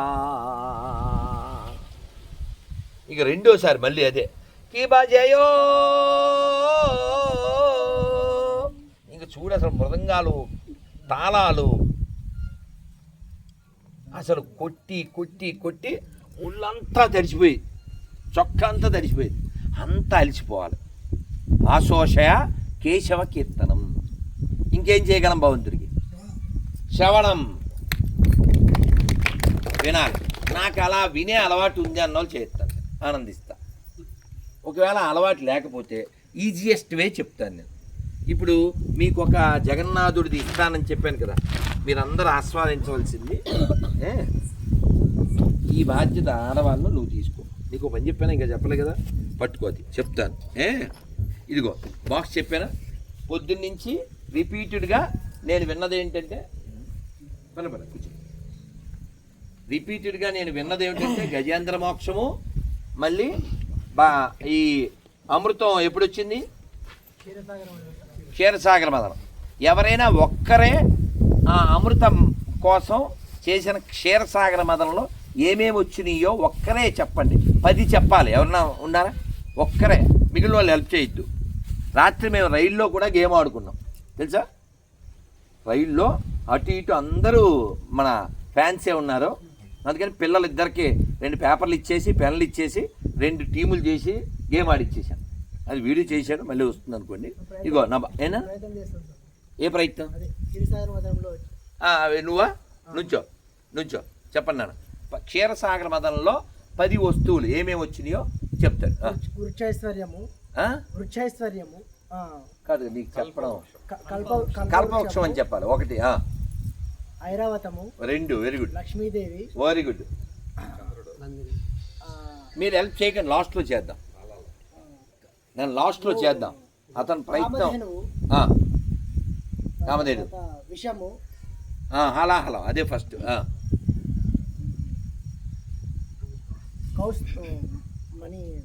కౌస్తుభము. ఓకేనా? మిగిలిన వాళ్ళు చెప్పండి. గీదా బిగ్ హ్యాండ్ టు హిమ్. ఇంకేమన్నా చెప్పండి, ఇంకా మిగిలిన చెప్పండి అందరూ ఎవరో ఒకళ్ళు. ఏంటన్నా? గరిక. ఓకే. ఇంకా అమృతం, అది ఫైనల్, అదే దాని లక్ష్యమే. అది అలా చిలికిందే దానికి. Very good. కలశం, వెరీ గుడ్. ఇంకా అమృత కలశం. కలశం అంటే దాంతో వచ్చింది, దాన్ని పట్టుకొచ్చినవాడు ధనవంతుడి, ఆయన కూడా విష్ణువే. మీరు ఎప్పుడైనా గమనించండి, ఈ క్షీరసాగర మదనంలో విష్ణువు ఒక్క పాత్ర వేయలేదు తెలుసా మీకు. కూర్మం ఆయనే, దేవతలు పక్షాన చిలకడానికి ఒకడు ఆయనే, రాక్షసుల పక్షాన చిలకడానికి ఆయనే. ఇది బ్యాలెన్స్ లేదన్నప్పుడు కింద కూర్మం అయ్యాడు, పైన కూడా కూర్చున్నది ఆయనే 1000 చేతులతో. పంచడానికి మోహినిలా వచ్చింది ఆయనే, ధనవంతుడి ఆయనే. ఇలా క్షీరసాగర మదంలోనే ఇన్ని అవతారాలు, ఇన్ని వేషాలు వేసాడు ఆయన. సరే, ఇంకా ఏమొచ్చింది నాన్న? బ్యాలెన్స్ ఏమన్నా చెప్పండి. అంటే ఒక ముఖ్య విషయం చెప్పాలి, దానికోసం నేను. అశ్వం ఉచ్చైశ్రవం. ఎవరండి చెప్పింది? Give the big hand. అది వెరీ గుడ్. ఎవరైనా చెప్పండి, ఎనీబడి ప్లీజ్ చెప్పండి. ఇంకేం నువ్వు చెప్పు. ఇంకెవరన్నా ఏంటన్నా వినపల్లే? రాహుకేతువులు ఓకే, అందులో ఒక స్టోరీలో వాళ్ళు ఒక పార్టీ. ఓకే ఓకే, కానీ నేనేమన్నది ఆ సముద్రంలోంచి ఏమొచ్చినాయి?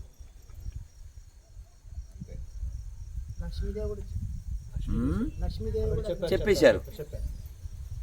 యాక్చువల్ 16 వచ్చినాయి నేను విన్నాను, కానీ ఇప్పుడు మన దగ్గర అన్నీ రాలేదు.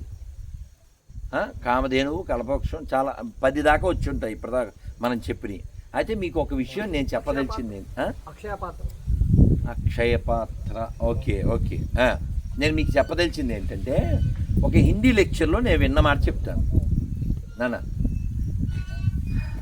ఏమండి, ఇది కలియుగం కదా. పూర్వం మనం విశ్వామిత్రుడి కోసం మేనకు వచ్చిందని విన్నాం, లేకపోతే ఇంకెవరో తపస్సు చేస్తే ఇంకొకళ్ళు వచ్చారని విన్నాం. కలియుగంలో కూడా అలా ఎవరైనా వస్తారా అని ఓ గురువు గారిని ఇంకొక ఆయన అడిగారు. వచ్చారు, కబీర్ దాస్ కోసమే వచ్చారు అని చెప్పాడు ఆయన. అంటే ఈ మధ్య కదా, గట్టిగా 200-300 ఏళ్ళ క్రితం. ఏంటి ఆ కథ అని అడిగితే అని చెప్పారు, కబీర్ దాస్ తపస్సు చేస్తుంటే అప్సరస్ వచ్చింది. అది ఆయన పాట కూడా పాడారు హిందీలో, నా బాగా గుర్తు. ఆవిడ వస్తే ఆయన ఏమన్నారు చెప్పనా, తుమ్ గర్ జావో మేరీ బెహనా, తుమ్ గర్ జావో మేరీ బెహనా. అది ఇంకా బాగుంది పాట. అయితే ఇక్కడ ఎలా ఎందుకు చెప్పారు అని ఆయన అడిగితే ఆయన చెప్పారు, పాల సముద్రంలోంచి లక్ష్మీదేవి వచ్చింది. లక్ష్మీదేవి తర్వాత అప్సరసలు కూడా వచ్చారు. లక్ష్మీదేవి మనకెవరు? అమ్మ. అమ్మ చెల్లెళ్ళు ఏమవుతారు? పిన్ని. ఇది మన దృష్టి. మీకు అదవుతుందా? అందమైన అప్సరస నాకు తల్లి లాంటిది అని చెప్పి అలా భావించి అలా జీవించమని చెప్పేదే సనాతన ధర్మం.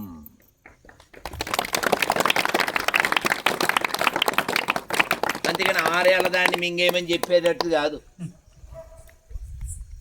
నీకు దొరికిన దాన్నల్లా ఎత్తుపో అని చెప్పేది కాదు. ఆ దేశాల మీద పడండి, మీ కొత్త ప్రదేశం ఏదైనా సరే మీ ఓడిస్తే అక్కడ ఉన్నవన్నీ దోచుకోండి, వాళ్ళందరినీ మతం మార్చేయండి, వాళ్ళందరినీ ఎత్తుకుపోండి, వాళ్ళందరినీ చంపేయండి. ఇవి అసలు దేవుడికి సంబంధం లేనటువంటివి. అవన్నీ పిశాచ మతాలు. వాటి నుంచి మనం రక్షించుకోవాలి. ఎలా రక్షించుకోగలం? మన దగ్గర ఫిజికల్గా స్ట్రెంత్ ఉండాలి, మెంటల్గా కూడా స్ట్రెంత్ ఉండాలి. మెంటల్ స్ట్రెంత్ ఎలా వస్తుంది? వింటే. అందుకని మీకు ఉన్నాను, ఇదో 500-600 పెడితే బాక్స్ వస్తుంది చూడండి. ఒక మెమరీ కార్డ్ వేసుకుంటే నా దగ్గర 5-6 ఉంటాయి.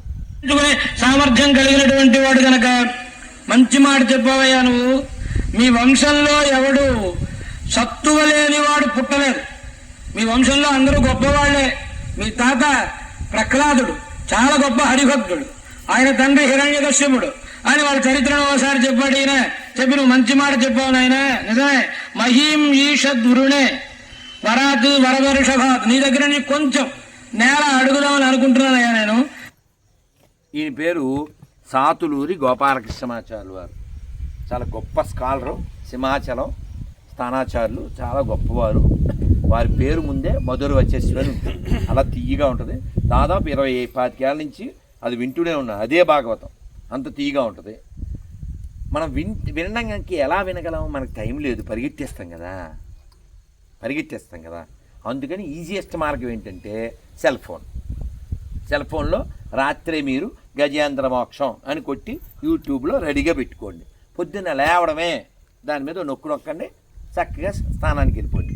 పళ్ళు తోముకుంటూ, బట్టలు తుక్కుంటూ, స్నానం చేస్తూ వింటూనే ఉండండి. వచ్చి భాగవతం బాత్రూంలో వినొచ్చా? బాత్రూంలో చచ్చిపోతే అదవుతుందా? శాస్త్రమే చెప్పింది, అసలు భగవంతుడు లేని స్థలం లేదు. కాబట్టి అన్ని చోట్ల భగవన్నామం చెయ్యొచ్చు. అదవుతుందా? చెయ్యకూడదని చైతన్య మహాప్రభు కూడా ఒక ఉదాహరణ ఉంది. కాబట్టి నామం ఎక్కడైనా చెయ్యొచ్చు, ఎప్పుడైనా చెయ్యాలి. ఇది వింటూనే ఉండండి. డే స్టార్ట్ విత్ హియరింగ్, లిజనింగ్తోనే ఉండాలి. అందుకని ఇది ఒకటి. రెండోది ఏమిటి? ఆ తల్లులు చక్కగా కిచెన్లోకి వెళ్తారు. వెళ్ళినప్పుడు చక్కగా వదినా ఏం చేస్తున్నావు? ఆ పుచ్చిపోయిన వంకాయలతో మీ అన్నయ్య గారికి పులుసు పెడుతున్నాను. అని ఆ చచ్చు కబుర్లు చెప్పకండి. చక్కగా ఇందులో రామాయణం పెట్టుకుని వింటూ వంట చేయండి. ఎంత బాగుంటుంది మీరు ఆలోచించండి. కృష్ణుడు కొండలో చేపెట్టాడు, ఆవిడ వచ్చేసింది. ఒక ఆవిడ, ఆ ఇంటి ఆవిడ చేపట్టుకుంది. ఏం చేస్తున్నావు అంది. ఏం చెప్పాలి ఇతను? కృష్ణుని ఏం చెప్పాలి? కృష్ణుని ఏం చెప్తే బాగుంటుంది? అవి వెన్న కావాలి, ఆకలి ఇస్తుంది, ఇలా చెప్పాడా? చెప్తే మన స్టోరీ ఉంది. మా దూడ కనపట్టలేదు అందుకని వెతుకుతున్నాను. ఎక్కడ? ఆవిడ పాప బెత్తరపోయి అని నోరు తెరిచింది. రా వెళ్ళిపోయాడు. ఇంకొక ఆవిడ పట్టుకుంది ఇలాగే. ఎప్పుడో ఒరే అసలు నువ్వు మా ఇంటికి ఎందుకు వచ్చావు, నువ్వెవరు అంది. అంటే ఏం చెప్పాలి? అయ్యా son of Nanda, I came here for దందా అని చెప్పాలా? ఈయన ఏం చెప్పాడు? నేను బలరాముడు వాళ్ళ తమ్ముడిని అన్నాడు. అంటే ఇప్పుడు ఏంటి? ఇరికించడమేనా? మా ఆయనను ఇరికించాను, అవునా కదా? అంటే బలరాముడు రాలేదు అక్కడికి. వాళ్ళకి అసలు మైండ్లో ఇతని పేరు పడితే బలరాముడు తమ్ముడు అంటే అంటారు అని ఇద్దరు లోపలేసాడు, అవునా? మీరు ఎంతమంది బృందావనం వెళ్ళారు ఇక్కడ? నేను ప్రభు కాకుండా. ఓకే, అదృష్టవంతులు, భాగ్యవంతులు. బృందావనంలో నందగాం అనే ప్లేస్ ఉంది. అక్కడ కృష్ణుడు బలరాముడు ఎవరో తెలియదు మనకి. ఆయుధాలు ఆ నాగలు చూస్తే తెలుస్తుంది తప్ప. ఇద్దరు నల్లగానే ఉంటారు. నేను 25 ఏళ్ళ నుంచి వెళ్తున్నాను. ఎందుకు ఇద్దరు సేమ్ ఉన్నారో తెలియదు. అక్కడ పూజారి హిందీలో చెప్తే రూపేష్ చెప్పమన్నారని తెలుగులో చెప్పాను నేను 2 ఏళ్ళ క్రితం 3 ఏళ్ళ క్రితం. అప్పుడు తెలిసింది విషయం ఏంటంటే కృష్ణుడు వాళ్ళ పెద్దమ్మతో కంప్లైంట్ చేశాడు. పెద్దమ్మ అన్నయ్య నన్ను కామెంట్ చేస్తున్నాడు, నేను నల్లగా ఉన్నానని అన్నాడు. సరేరా నేను లెవెల్ చేస్తానులే అని చెప్పి రాత్రికి మొత్తం బొగ్గు తెచ్చి రాసేసింది బలరాముడికి. బలరాముడు యాక్చువల్ తెల్లగా ఉంటాడు, ఇద్దరు లెవెల్ అయిపోయారు, ఇద్దరు అందుకని నల్లగా ఉంటారు. ఇలా ఇప్పుడు మీరు ఆలోచించండి. ఇలా నవ్వుకుంటూ ఇలాంటివన్నీ వింటూ మనం వంట చేస్తే ఎంత బాగుంటుందంటే, అవును కదా? అందుకని మంచిగా వింటూ ఉండండి. చదవడం అనే అలవాటు ఖచ్చితంగా చేసుకోండి. మాట్లాడాలి అంటే ఖచ్చితంగా నేను ఇది చేస్తేనే మాట్లాడతాను అని ఒక నియమం పెట్టుకోండి. నాకు ఆ నియమం ఉంది. ఖచ్చితంగా 12వ అధ్యాయం చదివితేనే మాట్లాడతా. చాలామందికి తెలుసు 12వ అధ్యాయం భగవద్గీత చూసన్నా చదవండి, నేర్చుకున్నాక చూడకుండా అన్నా చదవండి. అది ఒక్క 2-3 నిమిషాల్లో అయిపోతుంది. నేర్చుకోండి. అంటే మనం ఎవరితో టచ్ అయ్యి ఉన్నట్టు? డైరెక్ట్గా భగవంతుడితో టచ్ అయినట్టు. అందుకని రోజు 16 మాల జపం అందరూ చేయలేకపోవచ్చు. ఒక్క మాల 10 నిమిషాలు చేయలేమా? హరే కృష్ణ హరే కృష్ణ కృష్ణ కృష్ణ హరే హరే, హరే రామ రామ రామ హరే హరే. ఎంత బాగుంటుందండి, అవునా? అందుకని వినండి, చదవండి, అనండి, రాయండి, చూడండి, చెయ్యండి. ఇవన్నీ కృష్ణ సంబంధంగా ఉండాలి. అంటే వంట చేయాలి, ఇది నైవేద్యం పెట్టడానికి నేను వండుతున్నాను. నేను చదవాలి, భగవత్ సంబంధమైంది. నేను వినాలి, భగవత్ సంబంధమైంది. నేను చెప్పాలి, భగవత్ సంబంధమైంది. ఈ దేశం ఎంతో గొప్పది. ఈ పక్కన మన రాఘవేంద్ర స్వామి, ఆయన దేవుడు కాదు కానీ ప్రహ్లాదుడు. దేవుడికి ఎంతమంది భక్తులు, అలా 1,000 లక్షల మంది భక్తులు వస్తున్నారు. ఒక వ్యక్తి భక్తుడైతే ఎంత గొప్ప శక్తిగా మారతాడు. ఇవాళ మధ్యాహ్నం భోజనం అండి, అద్భుతం, అమృతం. ఇంకా వాతావరణం మనం చెప్పక్కలే కదా, అవును కదా? ఇటువంటి క్షేత్రాలను మనం కాపాడుకోవాలంటే మన దగ్గర క్షేత్రం ఉండాలి కదా, అవునా కదా? మనకేమో అక్కర్లేని దరిద్రాలు పెరుగుతున్నాయి కదా. ఎండిపోయిన శవాన్ని నమ్ముకో, పడుకోబెట్టిన శవాన్ని నమ్ముకో. మన వాళ్ళు కూడా సిగ్గు లేకుండా దర్గాలకు వెళ్ళి పడుకోబెట్టిన శవం దగ్గరికి వెళ్దాం. పీర్ల పండుగ అంటే ఏంటి అర్థం? పీనుగల పండుగ. ఏంటిది? పీర్లు మీన్స్ పీనుగులు. పీర్లు మీన్స్ పీనుగులు. వాళ్ళే చెప్పారు, డిక్లేర్ చేశారు. దానికి మాకు సంబంధం లేదని. అందుకని మీకు పడుకోబెట్టిన శవం కావాలా, నిలబెట్టిన శవం కావాలా? రెండు వద్దు, మనకు శవం కావాలి. శవం ఎందుకు? అదేనా మంత్రాలయంలో 3 కోట్లు పెట్టి చర్చి కడదాం అనుకున్నారు. ఎప్పుడు 10 ఏళ్ళు అయిందా రామాంజన్ గారు? ఇంకా ఎక్కువే సార్. మీరు టీవీలో కనబడ్డారు, 7 ఏళ్ళు పైన ఉంటుంది. 10 ఏళ్ళు మీ వీడియో నా దగ్గర నేను ఎన్నిసార్లు చూశాం కదా. రామాంజనేయులు గారు బోల్డ్ అంత ఫైట్ చేశారు, దాన్ని ఆపారు.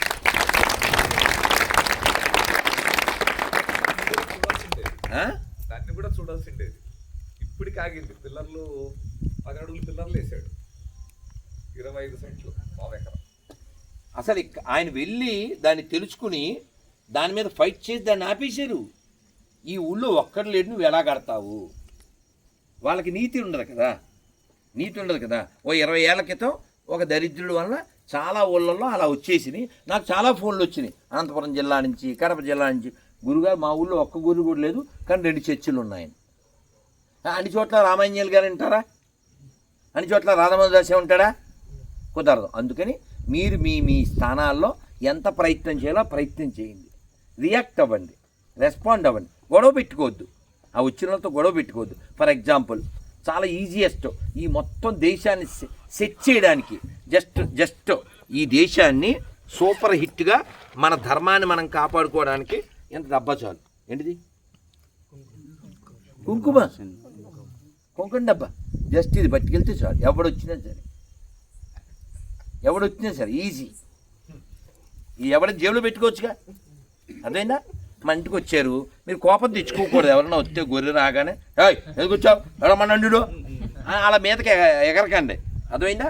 మీరు ఏం చేస్తారంటే చక్కగా మీకు శాంపిల్ కోసమని మీకు శాంపిల్ కోసం ఒక చూపించేస్తాను. డెమో అంటారు కదా, నేను డెమో, నేను మీకు చూపించేది డెమో, ఆ వెనకాల సుమో.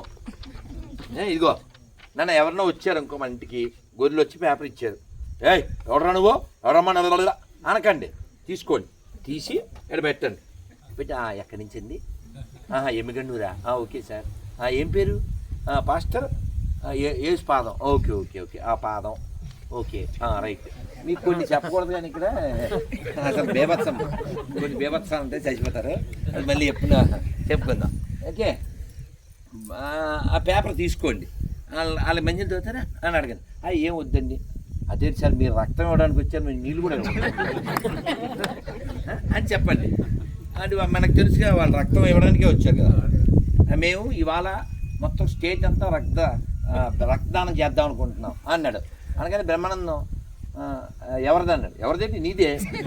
ఆ బ్లడ్ పంతా నువ్వెవడరు అంటాడు. లేకపోతే చూను కొట్టేది నువ్వెవడరు అంటాడు కదా, తెలుసు కదా.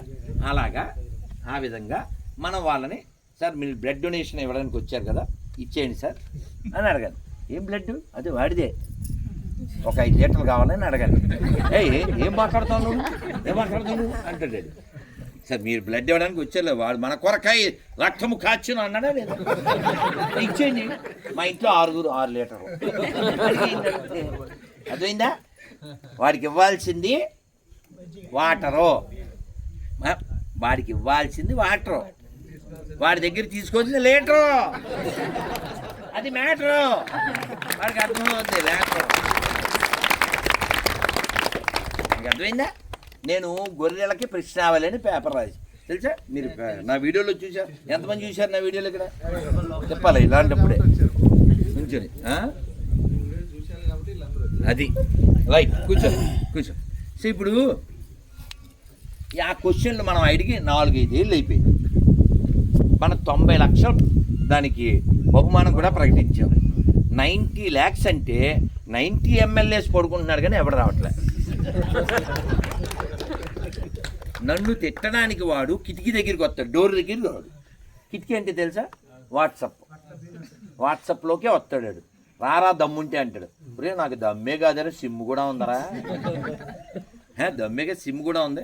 ఆడు ఫేస్బుక్లోకి వస్తాడు, యూట్యూబ్లోకి వస్తాడు, థ్రెడ్లోకి వస్తాడు, ఎక్కడో చోటుకు వస్తాడు. ఒరే రాధా మనోహర్, ఒరే గుండు పిలక ఏదేదో అంటాడు. నేను కాసేపు ఆడుకున్న తర్వాత నెంబర్ ఇచ్చేస్తాను. నెంబర్ ఇచ్చి తడిపేసాడు, బ్లాక్ చేసేస్తాను. వాడు వచ్చారా అంటాను. ఒరే నువ్వు కనపడితే అంటాడు. ఒరే అప్పటిదాకా వెయిట్ చేయడం ఎందుకురా, నాకు ఉంది వెకేషను, నేను పెడతా లొకేషను, నువ్వు చూసుకో అకేషను అని నేను నెంబర్ పెడతాను. మ్యాక్సిమం రారు. ఒకవేళ నెంబర్లోకి వచ్చి టూట్ అంటారు. సార్ నమస్కారం అండి, పొద్దున్న కొన్ని పెట్టాను, అవి చదవలేరు, చచ్చిపోతారు. వాడు పదే ఓ తిట్టు తిట్టాడు. ఏంటి సార్ మీ అమ్మగారంటే మీకు అంత ఇష్టమా, పదే తలుచుకుంటున్నారు అన్న. అది మేము చెప్పలేము, చూడాలంటే చెప్పలేము. అదే వాడు చచ్చిపోతాడు, రాడు ఎప్పుడో ఇవ్వడం అనుకో, అది వేరే కదా. వాడి తిట్టిన వాడికే పెడతాను. ఎప్పుడన్నా నా కొడుకని తిట్టేస్తారు కదా. నేను రిప్లై ఎలా ఇస్తా అంటే, సార్ మీ అమ్మగారిని లా అన్నోడు లారీ కింద పడి చేస్తాడు అని పెడతాను. ఏం చెప్దామని రాదు. ఈ ఫేస్బుక్లో నా ఇంటర్వ్యూలు అవి అందరూ చిన్న చిన్న మొక్కలు అవి పెట్టేస్తుంటారు కదా, కొన్ని అవి ఎడిటింగ్ చేసి దాన్ని ఏమంటారు రీల్స్ మీమ్స్ కింద పెడతారు కదా, దాని కింద ఒరే గుండుగా అది ఇది అని తిడుతూ ఉంటారు కదా. నేను వాడి కింద కామెంట్కి రిప్లై ఇవ్వను, వాడి ప్రొఫైల్ లోపలికి వెళ్తాను. లోపలికి వెళ్ళి నమస్తే సార్, మీరు కామెంట్లో చెప్పినట్టు ఈ బొకడాది ఈ పుస్తకం మనకు దరిద్రం మనకు అక్కర్లేదు సార్ అని పెడతాను. వాడు అలా అనలేదు, అది కామెంట్లో నన్ను తిట్టాడు, నేను దాన్ని ఎత్తను. వాడు బుక్ గురించి చెప్తాను, వాడు రాడు.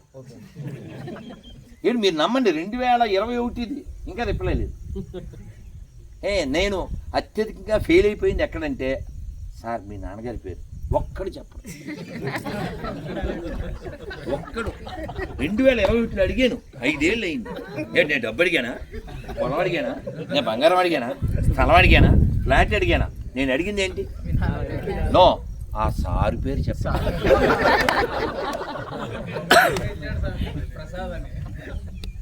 ఆడు ప్రసాద్ గారిది అయితే ఆస్ట్రేలియాలో సూపర్ హిట్. నేను మెల్బోర్న్లో ఎవరింట్లో ఉన్నానో ఆయనకి అసలు మహా ఇష్టం రాజ్ కుమార్ అని. ఏం పేరు సార్ మీ పేరు? ఆడి పేరు ఏదో సతీష్ ఏదో ఉంది. మీ నాన్నగారి పేరు పాల్ ప్రసాద్. అంటే పాలవి అమ్ముతుంటారా? అసలు మీరు చూడాలి, అది ఇంటర్వ్యూలో చూడాలి. చూశారు కదా, అది ఎవర్ గ్రీన్ అనమాట.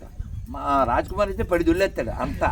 అసలు ఏం స్వామీజీ అని ఆనందపడిపోతాడు. నేను వాడిని అడిగాను, పాలు ప్రసాద్ అంటే పాలు అవి అమ్ముతుంటారండి అన్న. కాదు, ఊరికే పెట్టుకున్నాం, మామూలుగా పెట్టుకున్నాం అన్నాడు. మామూలుగా అంటే అని అనగానేవాడు, అయినా పేరుదే ఉందండి అన్నాడు. అంటే ఏ పేరుతో అయినా పిలవచ్చా? పిలవచ్చు.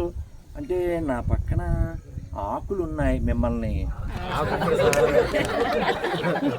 కింద కామెంట్ చదవాలి, నా వీడియో కాదు అసలు. గురుగారు మీరు ఏమన్నారు మాకు తెలుసులే చచ్చిపోతాం. ఆ తర్వాత ఇంకా కామెంట్లో కామెంట్. సో అందుకే నేను పాట పాడతాను. ఏం చెప్పనా? గొర్రె మెదడంతే గొర్రె బతుకంతే, మెదడున్న వారెవరు గొర్రె కారంతే.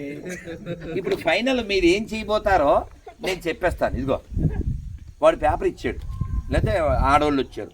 ఆడవాళ్ళు వస్తే మన ఆడవాళ్ళతోనే చెప్పించాలి, మనం గొడవ పెట్టుకొని వెళ్ళకూడదు. ఆ పేపర్ తీసుకోవాలి, అక్కడ పెట్టాలి. వాళ్ళు ఎలాగ లీటర్ బ్లడ్ ఎవరో, లేదా మనం కింగు నాగార్జున అయిపోయి తీసుకోవాలి తప్ప అది అవ్వదు. కాబట్టి మనం అది అక్కడ పెట్టి ఒక అరటిపండు బెల్లం మొక్క ఏదోటి ఇవ్వాలి. ఏంటిది అంటారు, అంటే ఇవాళ సత్యనారాయణ వ్రతం అయింది. ఆడు ఎప్పుడు వస్తే అప్పుడే వ్రతం. నీకు అర్థమైంది? మీకు ఆడు ఎప్పుడు వస్తే అప్పుడే వ్రతం. ఆవిడేంటి మతం, మంది వ్రతం.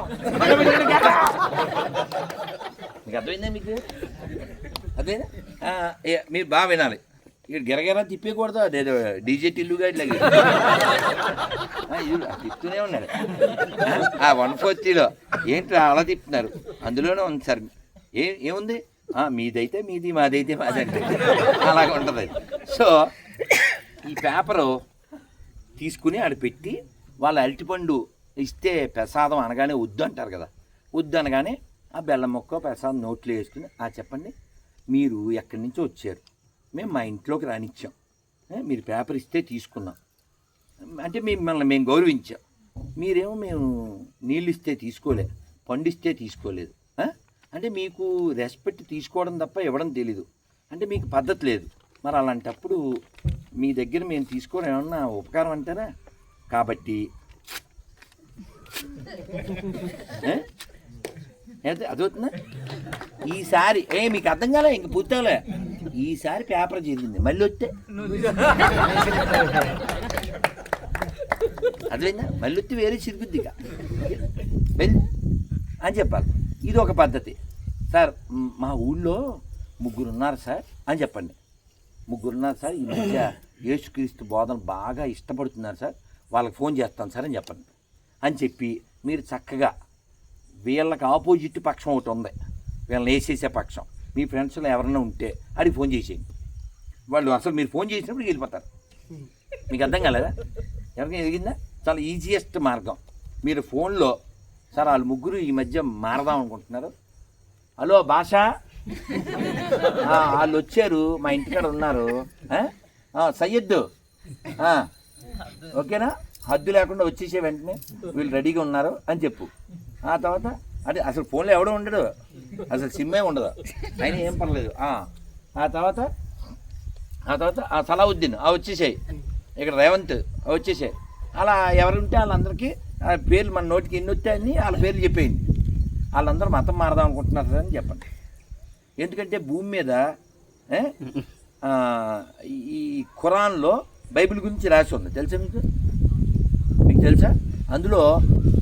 అందులో యేసు ఏం చెప్తాడంటే, నేను మా అమ్మ మరియం ఇద్దరము ముస్లింలమే, మేము జకాతు చెల్లిస్తాము, మేము అల్లాకు దాసులము. ఇది ఖురాన్లో స్పష్టంగా రాసి ఉంది. మీకు అర్థమవుతుందా? కాబట్టి మనం వాళ్ళకి చెప్పేసాం అనుకోండి, వాళ్ళు అన్నదమ్ములు కాబట్టి వాళ్ళు చూసుకుంటారు. వాళ్ళు ఫోన్ కలిపేసేయండి, అదేందా? ఫోన్లో ఉండక్కర్లేదు, ఈ లోపల వీళ్ళు ఉండరు అనుకోండి, అది వేరే కదా. అదేందా? ఇంకో విషయం ఏంటంటే, మన ఇళ్ళ దగ్గరికి ఎవరైనా వస్తే గొడవ పడకండి. వీలైనంత మట్టికి వాళ్ళని, మామూలుగా గొర్రె అంటేనే మెదడు ఉండదు కాబట్టి వాళ్ళు వినరు తినరు, కానీ వాళ్ళకి ఎక్స్ప్లెయిన్ చేయండి. ఏం పేరండి మీ పేరు? అలా అడగండి, ఇలా అందంగా అడగండి. అదేందా?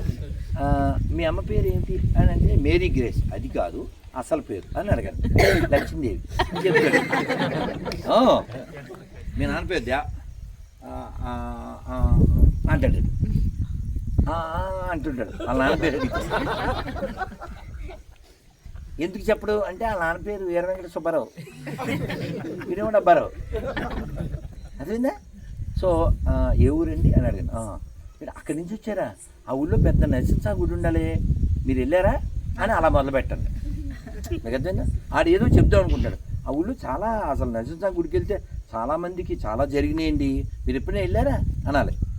లేదండి, మేము స్టార్టింగ్ నుంచి గొర్రెలమండి అంటాడు. మొన్న మధ్య ఆడెవడో నరేష్ అని, నేను బై బర్త్ క్రిస్టియన్ అన్నాడు. అయితే మీ నాన్న పేరు చెప్పన్నా, ఇంకా రాడు. బై భర్త అన్నావు కదా, ఎవడు భర్త ఇచ్చాడో, ఎవడు భర్త వేసాడో, ఎవడు మీ అమ్మకి భర్త లేదు, భర్త లేడు. మీకు అర్థమైందా? మీకు భర్త ఏ దానికి ఆన్సర్ ఉండదు. క్రైస్తవం క్యాన్సర్ తప్ప ఆన్సర్ లేదు అక్కడ. ఏదో స్పాన్సర్లు ఉన్నారు కాబట్టి ఆన్సర్లో తిరుగుతుంటారు. మీకు అర్థమైందా? మీకు అర్థమైందా? కాబట్టి వాళ్ళతో మీకు గొడవ పడద్దు. చాలా సంతోషం అండి. ఎవరండి? మీ పేరు? మీ నాన్నగారి పేరు? వారు కూడా క్రిస్టియనా? అవునండి. ప్రభువుని నమ్ముకున్నారా? నమ్ముకున్నాకే బాగుందండి. మరి కలజోడు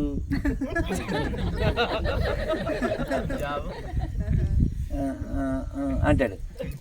అంటే మీరు ప్రార్థన చేస్తే అవి ఇవి తగ్గిపోతాయంటారు కదండి. ఈ కలజోడు ఇప్పుడు బదులు కూడా వేద్దాం అనుకుంటున్నాను, మీరు ప్రార్థన చేసుకుని ఇది కొంచెం చదివేయండి అని బైబిల్ చదివించేయండి ఆడికి. మీరు ముందు మీరు పవర్ తెచ్చుకోండి సార్. వాడికి పవర్ లేక నీ టవర్ మీద వేసి కొట్టారు. కొన్ని వాడకూడదు కాబట్టి కంట్రోల్లో ఉన్నాం. అదేంటి అవునా? కానీ నెమ్మదిగా అందంగా చెప్పి మీరు ఆలోచించండి. ఈ బుక్లో హెచ్కేల్ అని ఒకటి ఉంటుంది, హెచ్కేల్ 23, హెచ్కేల్ 5. కొంచెం చదవండి. మీ ఆవిడతో చదివించింది, అమ్మ మీరు చదవండి అమ్మ అనాలి. కొంచెం చదివి ఇంకా అయిపోద్ది. మగవాడి చదవలేడు దాన్ని. నేను చెప్పలేను ఇప్పుడు, తెలుసా మీకు? నేను చెప్పలేను. వాడు నాతో ఇంటర్వ్యూ చేస్తారు కదా ఆ యాంకర్లు, వద్దులే గురుగారు అంటే చూడొచ్చు లైవ్లో, వద్దులే గురుగారు ఎందుకు అంటాడు. ఎందుకు ఇప్పుడు సునీల్ అంటాడు చూడు, ఎందుకు ఇప్పుడు నాయుడు అంటుంటాడు కదా, అలా ఉంటుంది అన్నమాట. నేను అందుకే వాళ్ళంతా జోకర్స్, వాళ్ళంతా బ్రోకర్స్.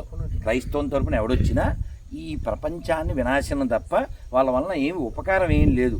ఎందుకంటే కొన్ని అంటే 10 కోట్ల మంది పైన రెడ్ ఇండియన్స్ని చంపేసి ఆ ఎముకల మీద కట్టిందే అమెరికా, తెలుసా మీకు? ఒక చోట ఆ మధ్య ఎప్పుడో తగ్గితే 30,000 పొర్రెలు దొరికింది. ఆ మధ్య బెల్జియంలో ఎక్కడో ఓ చర్చిలో 3,30,000 పొర్రెలు దొరికింది. 3 లక్షల చిల్లర. 70 ఏళ్లలో వాళ్ళు చేసిన రేపులు కొన్ని లక్షలు. ఇవన్నీ మీరు నెట్లో కూడా చూడొచ్చు. కాబట్టి ప్రపంచం బాగుండాలంటే భారత్ బాగుండాలి.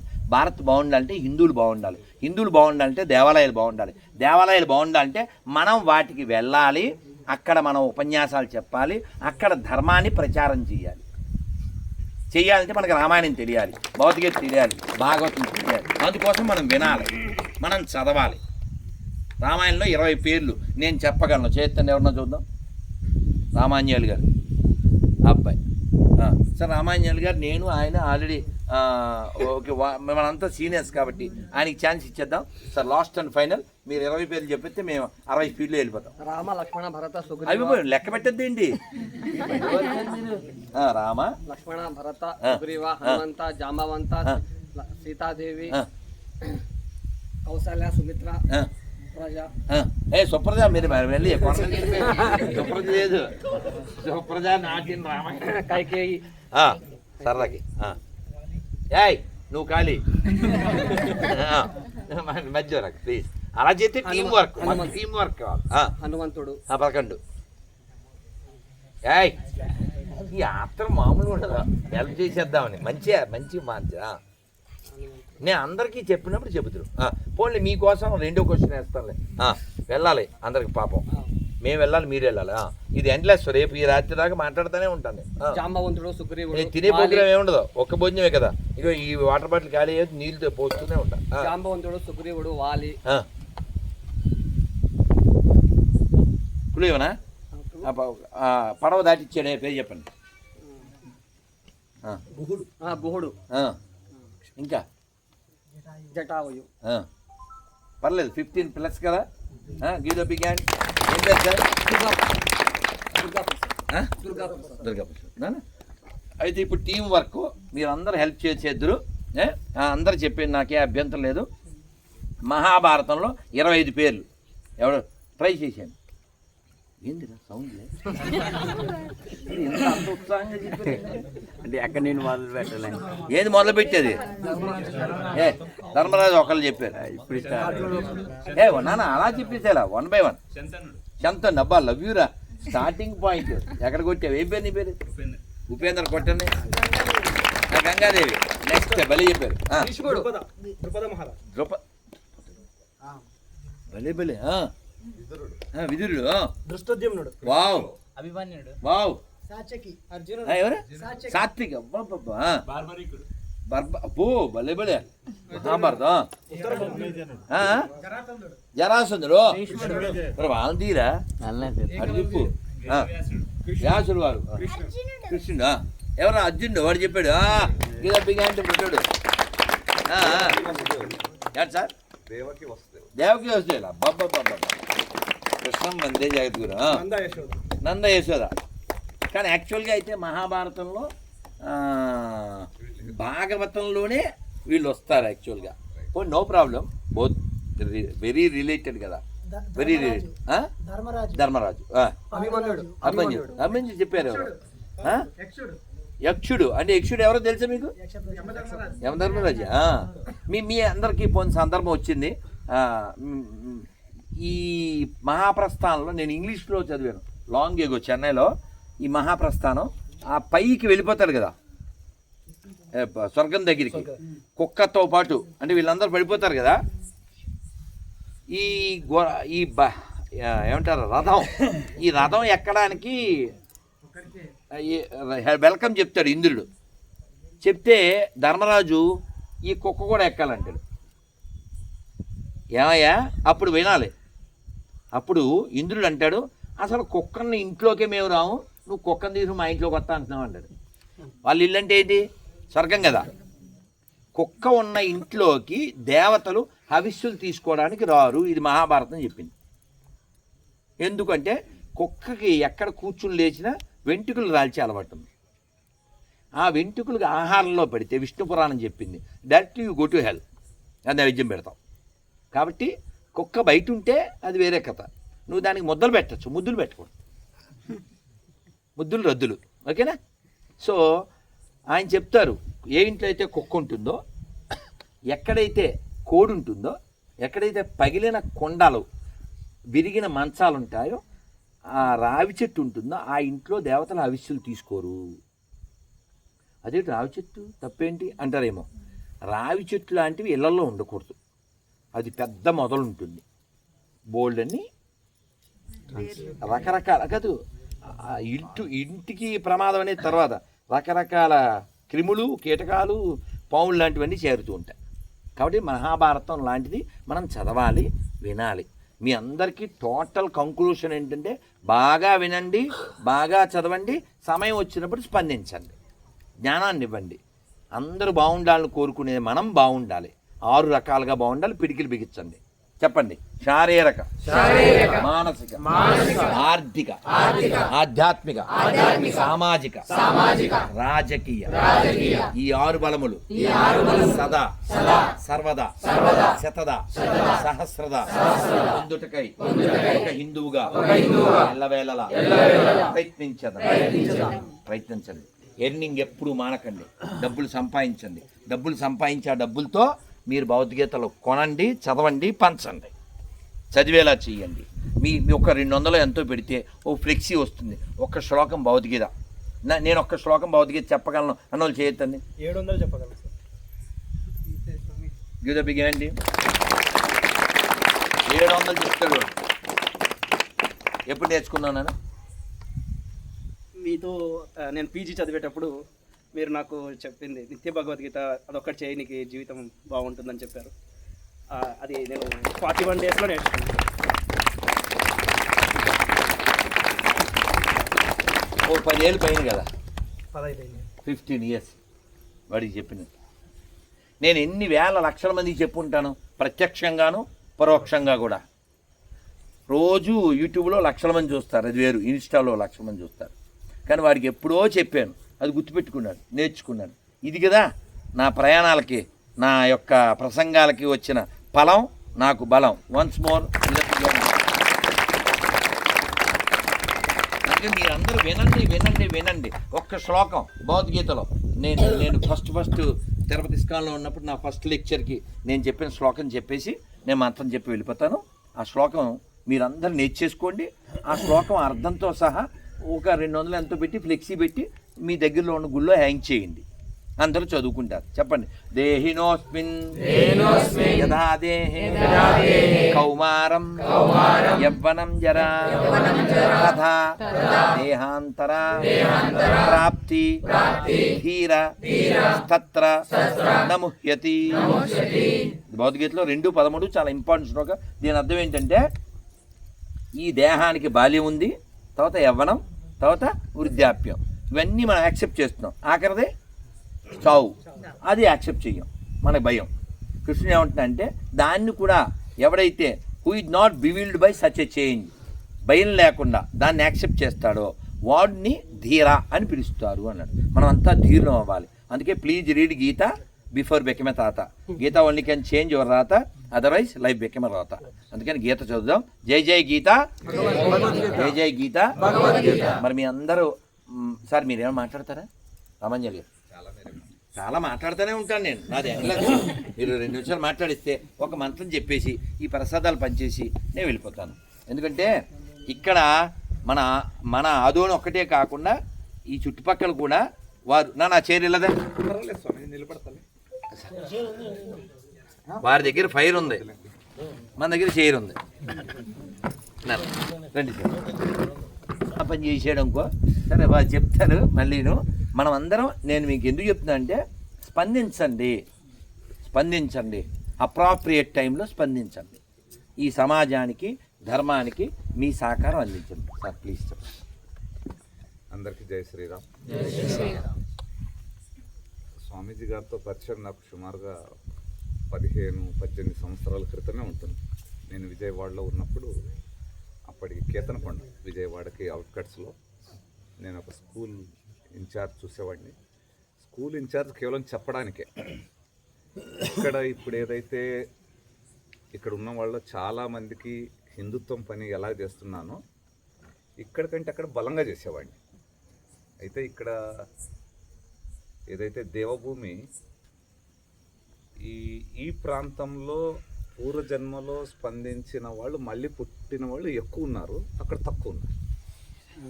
అక్కడ చేసే హిందుత్వ కార్యక్రమానికి ఇక్కడైనా నేను ఒక కారులోనే వెళ్ళి పోట్లాడేవాడిని, అక్కడ 3 కార్లు ఉండేవి. అంటే అక్కడ కెపాసిటీ ఎక్కువ ఉండేది. నాకు ఈ ఇన్స్టిట్యూషన్ పెద్దది. అప్పుడు స్వామీజీ పరిచయం, ఇంకా కొంతమంది మిత్రులంతా పరిచయం. అప్పటి నుంచి మేము చూస్తున్నాం స్వామీజీ లాగా ప్రాసలో చెప్పడం, తర్వాత దాంట్లో ఈ కేసులు ఈ విషయాల్లో రాటు తేలిపోవడం, కేసులు ఏం అవ్వలేని. తర్వాత స్వామీజీకి మనం ఇక్కడ పెద్ద తుమ్మలం రామాలయం చాలా మందికి తెలిసి ఉంటుంది. తెలుసుగా పెద్ద తుమ్మలం, అది గ్రేట్ అచీవ్మెంట్ రామాంజనేయులు గారి లైఫ్లో, గ్రేట్ అచీవ్మెంట్. నేను 3 సార్లు వచ్చాను శ్రీరామ. నేను 2002 వరకు ఆదోనిలో ఉండేవాడిని. అంతకుముందు 2002 కంటే 7 సంవత్సరాల ముందు బజరంగాళ్ నడిపేవాడిని. 96లో మొదటిసారి నేను బజరంగాళ్ళలో జాయిన్ అయ్యాను. ఇంకా అక్కడ కార్యాలయం, స్థలం, రక్షణ ఏదైనా కానీ ప్రస్తావన అట్లా జరిగింది. జై శ్రీరామ్ అనేది 96లో ఎప్పుడైతే వచ్చినప్పుడు ఊర్లో అంటూ ఈరోజు చాలా డెప్త్గా వెళ్ళడానికి కారణం అంటే చెన్నకేశవ్కి మనం ఆ క్రెడిట్ ఇవ్వచ్చు. ఆర్టీసీలో చెన్నకేశవ్ అనే చిన్న పిల్లవాడికి కూడా ఎవరైనా పిలిచిపారు. ఆర్టీసీలో మెకానిక్ అండి, జై శ్రీరామ్ అనడం ఈరోజు ఊర్లో ఆల్మోస్ట్ ఆల్ హిందూ సమాజంలో జై శ్రీరామ్ అనడం కామన్ అయిపోయింది. అది అతనికి ఇవ్వాలి. అండ్ నా అదృష్టం ఏంటంటే 96లో బజరంగ నుంచి వచ్చిన తర్వాత ఇక్కడ స్టార్ట్ చేశాం శాఖని విశ్వ హిందూ పరిషత్ కార్యాలయంలో. అప్పుడు అఖిల భారతీయ విద్యార్థి పరిషత్ ఆదోనిలో ఆర్గనైజేషన్ నడుస్తుండలేదు. దానికోసం బజరంగాళ్ నుండి 2 పంపించాం. దాంట్లో ఒకటి మన ఎల్బీ స్ట్రీట్లో ఉంటాడు ఈరಣ್ణ అండ్ మహేష్, ఈనాడు మహేష్. వీళ్ళిద్దరే స్టార్ట్ చేశారు. ఇది స్టార్ట్ చేయడానికి కారణం ఏంటంటే సుధాకర్, చక్రాల సుధాకర్ పత్తికొండ, ఇప్పుడు మన ఇతని దగ్గర ఉంటారు, ఎవరు బండి సంజయ్ గారి దగ్గర ఎక్కువ సమయం ఉంటారు. అతను వచ్చి అడుక్కోవడం, అన్న బజరంగాళ్ బాగా స్ట్రాంగ్ అయిపోయింది, మీరంతా 100 మంది అయిపోయారు. అప్పటికే పెద్ద పెద్ద గొడవలు చేసేవాళ్ళం, చిన్నగా ఉండేవాళ్ళం. కానీ అప్పుడు ఇంకా తెలియదు, కేసు తెలియదు, సెక్షన్ తెలియదు, రూల్ తెలియదు. మీరు కూడా చాలామంది నాతో నడిచిన వాళ్ళు ఉన్నారు. అట్లాగా 96 నుంచి 2002 వరకు ఆదోనిలో బజరంగాళ్, ఏబీవీపీ, సనాతన సంస్థ, హిందూ జన జాగృతి సమితి, ఇట్లాంటి అన్ని సంస్థలు ఇక్కడికి తీసుకురావడంలో భగవంతుడు నన్ను సెలెక్ట్ చేసుకోవడం నిజంగా నా పూర్వజన్మ సుకృతం. అండ్ అయిపోయింది అది ఫస్ట్ పార్ట్. అక్కడ అయిన తర్వాత ఆధ్యాత్మిక మార్గం పేరుతో సనాతన సంస్థలో ఫుల్ టైమర్గా నామజపం. ఇంకా దాంతో నేను ఒక 12 స్టేట్స్ తిరిగింటాను. కర్ణాటక, మహారాష్ట్ర, తెలంగాణ, ఆంధ్ర, గోవా. ఎప్పటిదాకా తిరిగాను? 2002 ఇక్కడ ఆదోని, 96 నుంచి 2002 బజరంగాళ్, 2002 నుంచి 2009 దాకా ఆల్ ఓవర్ ఇండియా తిరిగాను. అప్పుడు నేను ఏదైతే ఫాలో అయ్యే ఆర్గనైజేషన్లో గురువు గారు విజయవాడ వెళ్ళండి, అక్కడ బలరామయ్య గారు ఏదో మిమ్మల్ని అడుగుతున్నారు. ఇప్పుడు చలసాని బలరామయ్య గారి పేరు చాలామంది వినే ఉంటారు. ఆయన ఒక టెర్రర్, ఎక్స్ ఆర్మీ, వాళ్ళ అమ్మ మతం మారింది. తర్వాత ఆయన ఆర్మీ వెళ్ళినప్పుడు ఆయన కూడా క్రైస్తవ మతాన్ని ఫాలో అయ్యేవాడు. మొదట వీళ్ళు చెప్పేవాళ్ళు ఫస్ట్ ఏది ఆదాం పుట్టాడు, ఆదాంకి తోడుగా ఒక మేడం పుట్టింది, ఇదే స్టోరీ కదా. మేడం అలాగుండేది. ఆయన నిజం అనుకున్నాడు. ఆయన చదివింది ఇంటర్ కూడా లేదు. వెళ్ళిన తర్వాత వాళ్ళ పై ఆఫీసర్స్ ఆయనకి చెప్పడం, కొద్దిగా లైబ్రరీకి వెళ్ళి చదువుకో అంటే, తాబేలు లక్షల సంవత్సరాల నుండింది, ఇంకోటి ఉంది. ఆయన కొంచెం స్పీడ్గా స్పందించే వ్యక్తిత్వం. అట్లాగా తిరిగి వచ్చి వాళ్ళమ్మని అడగడం ఇదంతా మోసము అని. అప్పుడు వాళ్ళ మేనమామ అక్కడికి ఉంటే ఆమెను మతం మారమని ఆ పాస్టరు వాళ్ళమ్మ ద్వారా బలవంతం పెడుతుంటే అప్పుడు పాస్టర్ని కొట్టాడు. ఆ టైంలోనే కొట్టిన తర్వాత ఇంకా ఆయన మార్గం మార్చేసుకొని మతము లేదు, ఇంకోటి లేదు, బిజినెస్లోకి వెళ్ళిపోయారు. పౌల్ట్రీ బిజినెస్లో సుమారు 500-600 కోట్లు సంపాదించుంటారు. నేను 2009లో వారు స్కూల్స్కి వెళ్ళి మనం దేశం గురించి, ధర్మం గురించి చెప్దామని ఆయన ముందుకు వచ్చారు. వచ్చిన తర్వాత ఆయన సంపాదనలో 97% తిరిగి సొసైటీకి ఇవ్వాలి అనేది వారి సంకల్పం. మేబీ ఇవ్వకపోయిండొచ్చు, అది వేరే విషయము. బట్ ఆయన చెప్పడం అది నేను ఈరోజు షౌకార్ అయ్యాను, నాతో ఈరోజు డబ్బులు ఉన్నాయంటే సమాజం నుండే, అంతే కదా.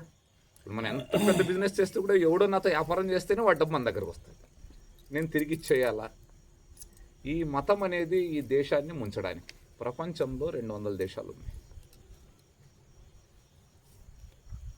200 దేశాల్లో క్రైస్తవ దేశాలు 153. ఈ క్రైస్తవ మతం పుట్టి 2025 సంవత్సరాలు, ఇప్పుడు మనం చెప్తాం క్రీస్తు శకం పేరుతో. అలాగే ఇస్లామిక్ దేశాలు 57 ఉన్నాయి. ఇస్లాం పుట్టి 1500 సంవత్సరాలు. హిందువులు 100 కోట్లు ఉన్నారు ఈ గ్లోబ్లో, ప్రపంచంలో. హిందూ ధర్మం పుట్టి మన శాస్త్రము భాగవతము ఇదంతా అయితే 196 కోట్ల సంవత్సరాలు అనేది ఒక లెక్క. ఎంత? 196 కోట్లకి ఎన్ని సున్నాలు ఉంటాయి? 2025కి కానీ 1500 కానీ ఎన్ని సున్నాలు ఉంటాయి? ఈ కంపారిజన్. అయితే హిందువులకి ఒక దేశం అనేది ఉందా? అఫీషియల్. ఇంతకంటే పిచ్చి ముండా కొడుకులు ఇంకా ప్రపంచంలో ఎక్కడైనా ఉంటారా? నాకు సత్సంగంలో చెప్పేవాళ్ళు, నక్క శ్మశానంలోకి వెళ్ళి ఏదో తినేద్దాం, ఈరోజు ఎంజాయ్ చేసేద్దామని పీనుగుని కరుస్తుందంట. పీనుగు అంటే ఏముంటాయి? బొక్కలు ఉంటాయి, అంత ఎముకలు ఉంటాయి. కరిచినప్పుడు దీని నోట్లో ఎక్కడో బొక్క పడుతుంది, గాయం అవుతుంది. గాయమైనప్పుడు ఈ రక్తం కారుతుంది కదా, కారగానే ఈ రక్తం టేస్ట్ దానికి తెలుస్తుంది. ఇది అనుకుంటుంది, బాబే ఈ పీనుగ ఇంత టేస్ట్గా ఉందే అని. అక్కడ ఏం జరిగింది? రియల్గా నక్కకే గాయమైంది, నాలుక బొక్క పడింది, దాని రక్తమే కారింది, దానికి ఆయింట్మెంట్ వేయాలి. కానీ నక్క ఏమనుకుంటుంది? దాని భ్రమ ఎక్కడుంది? నేనేమో అద్భుతమైన దాన్ని ఈరోజు ఫ్రీగా పొందాను అనుకుంటాను. ఈరోజు బహుశా హిందూ సమాజం నక్క మాదిరిగా ప్రవర్తిస్తుంది. తనకు గాయం అయితే కూడా నాకు ఫ్రీగా అమ్మఒడి ఇచ్చేశారు, నాకు ఇంకా ఏమేమి ఇచ్చారో. దీనికి మంచి ప్యాకింగ్ సెక్యులరిజం. సెక్యులరిజం అంటే చాలామంది ఏమనుకుంటాం, ఒకటి ఉండడానికి 100 కోట్ల మంది ఉన్నాం హిందువులము. ఎక్కడైనా మనకు హిందుత్వానికి ఉండే రాజ్యాంగం కానీ హక్కులు కానీ ఉన్నాయా? లేదు. చూస్తున్నా ఇప్పుడు మంత్రాలయంలో స్వామీజీ కోట్ చేశారు, ఈ కోతికొండలో కోట్ చేశారు, నేను ఇంకా ఇట్లాగా అనేక విషయాలు. ఇప్పుడు కూడా మనం చూసాం, మొన్న 10 రోజులు కాలేదు స్వామీజీ ఉరుకుంద క్షేత్రం ఉంది. శ్రావణ మాసంలో 20 లక్షల మంది వస్తారు భక్తులు. ఆ క్షేత్రం ఆదాయము 30 కోట్లు అఫీషియల్గా, అన్అఫీషియల్ ఇంకో 10 కోట్లు ఉంటుంది. ఇంతమంది ఉంటే శ్రావణ మాస ఉత్సవాలు నిర్వహించడానికి అక్కడ ఉన్నటువంటి ఈవో, అక్కడ ఉన్నటువంటి ప్రధాన అర్చకుడు, అక్కడ ఉన్నటువంటి ట్రస్ట్ బోర్డు మెంబరు పక్కా 5 కిలోమీటర్ దూరంలో ఉండే ఒక దర్గా యొక్క హెడ్ని పిలిచి సలహాలు అడిగారు. సిగ్గులే పరంబోకులు. రోడ్డు పైన చెప్పుతో కొడతామని పెద్ద ధర్నా చేసి గొడవ చేస్తే వాడు ప్రధాన పూజని సస్పెండ్ చేశారు 3 రోజుల కింద. సిగ్గులే. ఇప్పుడు స్నానం అనే కాన్సెప్ట్ లేనటువంటి మతం వాళ్ళ దగ్గరికి, కడుక్కోవడం అనే కాన్సెప్ట్ లేనటువంటి మతం వాళ్ళ దగ్గరికి హిందువుడు సలహా అడిగినటువంటి దరిద్రం. ఎంత దరిద్రం అంటే, మనం హిందువులు ఆవుని 3 కోటి దేవతలు స్వరూపము అని భావిస్తాం. ఇంకా మిగిలిన వాడు ఎవరైతే మనం చెప్తున్నాం, ముస్లింలు ఆవుని కోసుకొని తింటారు, చంపుకొని తింటారు, అంతేనా? ఎవరిని చంపారు, ఎవరిని బాధ పెట్టారు? వాడి ముఖం చూస్తే కూడా పాపం వస్తుందిగా. ఆడితో మనం బిజినెస్ చేస్తున్నాం. మళ్ళీ భయ్యా, మళ్ళీ భయ్యా వదిలే సాయిబ్ అనల్లా. సాయిబ్ అంటే ఎవడో తెలుసునా? నాకు ఒక పూట కడుపు ఆకలైతే తిండి పెట్టేవాడు, నాకు చేసుకోవడానికి పని లేనప్పుడు ఒక పని ఇచ్చి ₹1 ఇచ్చేవాడు. సాయిబ్ అంటే అంత పెద్దది. మనం పంచరేసేవాడిని, ఇంకా ఆవుల్ని చంపుకొని తినేవాడిని, మీ అమ్మాయిలను ఎత్తుకెళ్ళేవాడిని, నువ్వు తినే దాంట్లో మూత్స కలిపేవాడిని. అయితే ఇవన్నీ జరుగుతుంటే కూడా మళ్ళీ సెక్యులరిజం అంట. ఇదే కదా పిచ్చి. అక్కడేమో హిందువులేమో సర్వే జనా సుఖినో భవంతు, ఇది మన శ్లోకం. మనకు అదొక రాంగ్ వేలో వెళ్ళింది. సర్వే జన కాదు, యాక్చువల్గా ఇప్పుడు ఈ ఇప్పుడున్న కాలానికి situation. జరిగేదానికైతే హిందుత్వానికి పనిచేసేవాడు మాత్రమే బాగుంటే చాలు అనుకుంటే చాలు. ఎందుకంటే హిందూ అనగానే చాలామంది ఏమనుకుంటారంటే ఈ స్టేషన్లో కానీ రాజకీయ నాయకులు మనం డిఫెండ్ చేసుకోలేము. ఏమని చెప్పగానే మీరు మతం గురించి మాట్లాడతారంటారు అంటారు కదా మన నాయకులు. అనగానే మనం ఎక్కడో డైనమాలో పడిపోతాం. సుప్రీంకోర్టు వన్ బ్యూటిఫుల్ జడ్జిమెంట్ ఇచ్చింది. హిందువు అంటే భారతీయులు ఏ విధంగా అయితే సూర్యుడిని నమస్కరిస్తారో, ప్రకృతిని ఆరాధిస్తారో, పరోపు అందరూ బాగుండాలని ఇందాక చెప్పే కదా, సర్వేజన సుఖినోభవాన్ని, ఈ అన్నిటి యొక్క జీవన విధానం. దీంట్లో మతం అనే కాన్సెప్టే లేదు అనేది సుప్రీంకోర్టు ఇచ్చిన దానికి ఎవడు మాట్లాడడానికి లేదు. అయితే ఈరోజు హిందువులు మెయిన్ కాన్సెప్ట్ కాపాడుకోవడానికి, ఇందాక స్వామీజీ చెప్పారు మీరంతా కీర్తన చేస్తారు, భజన చేస్తారు.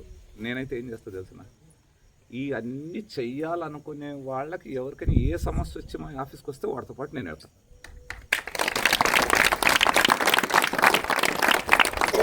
ఇప్పుడంతా మనం చక్కగా బొట్లు ధరించాం, అంటే తిలకధారణ చేసాం.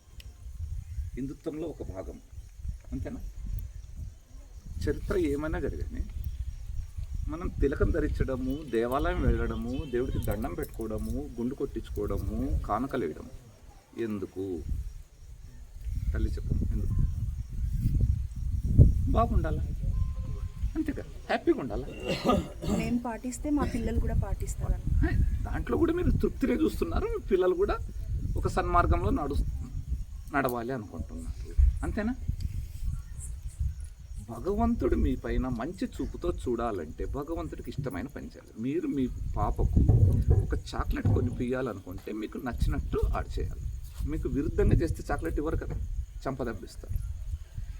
మీ సృష్టిని అంతా కాపాడుతుండే భగవంతుడు మీరే. సరే, శివుడు కానీ, రాముడు కానీ, ఆంజనేయుడు స్వామి, ఎవరైనా కానివ్వండి, మిమ్మల్ని కాపాడాలంటే దేవుడికి నచ్చిన పని మీరు చేయాలి.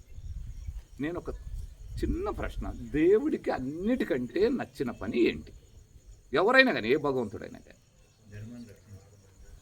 అంటే ఎట్లాగా ఏదో ఒక ఎగ్జాంపుల్ కావాలా? ఇప్పుడు ఇలా చెప్పేస్తున్నాం. హిందువులకు వచ్చింది ఏంటంటే ధర్మము, జ్ఞానము, మోక్షము పదాలు పెద్దగా అయిపోయాయి. స్వామి చెప్తే అర్థమవుతుంది. ఇందాక ప్రాసలు చప్పట్లు కొడుతున్నా, ఇది అర్థం కావటంలా. సరే, నేను సింపుల్గా అర్థమయ్యే మాదిరిగా ప్రయత్నం చేద్దాం. భగవంతుడు భూమి మీదకి 9 మహా అవతారాలు ముగించాడు, అంతేనా?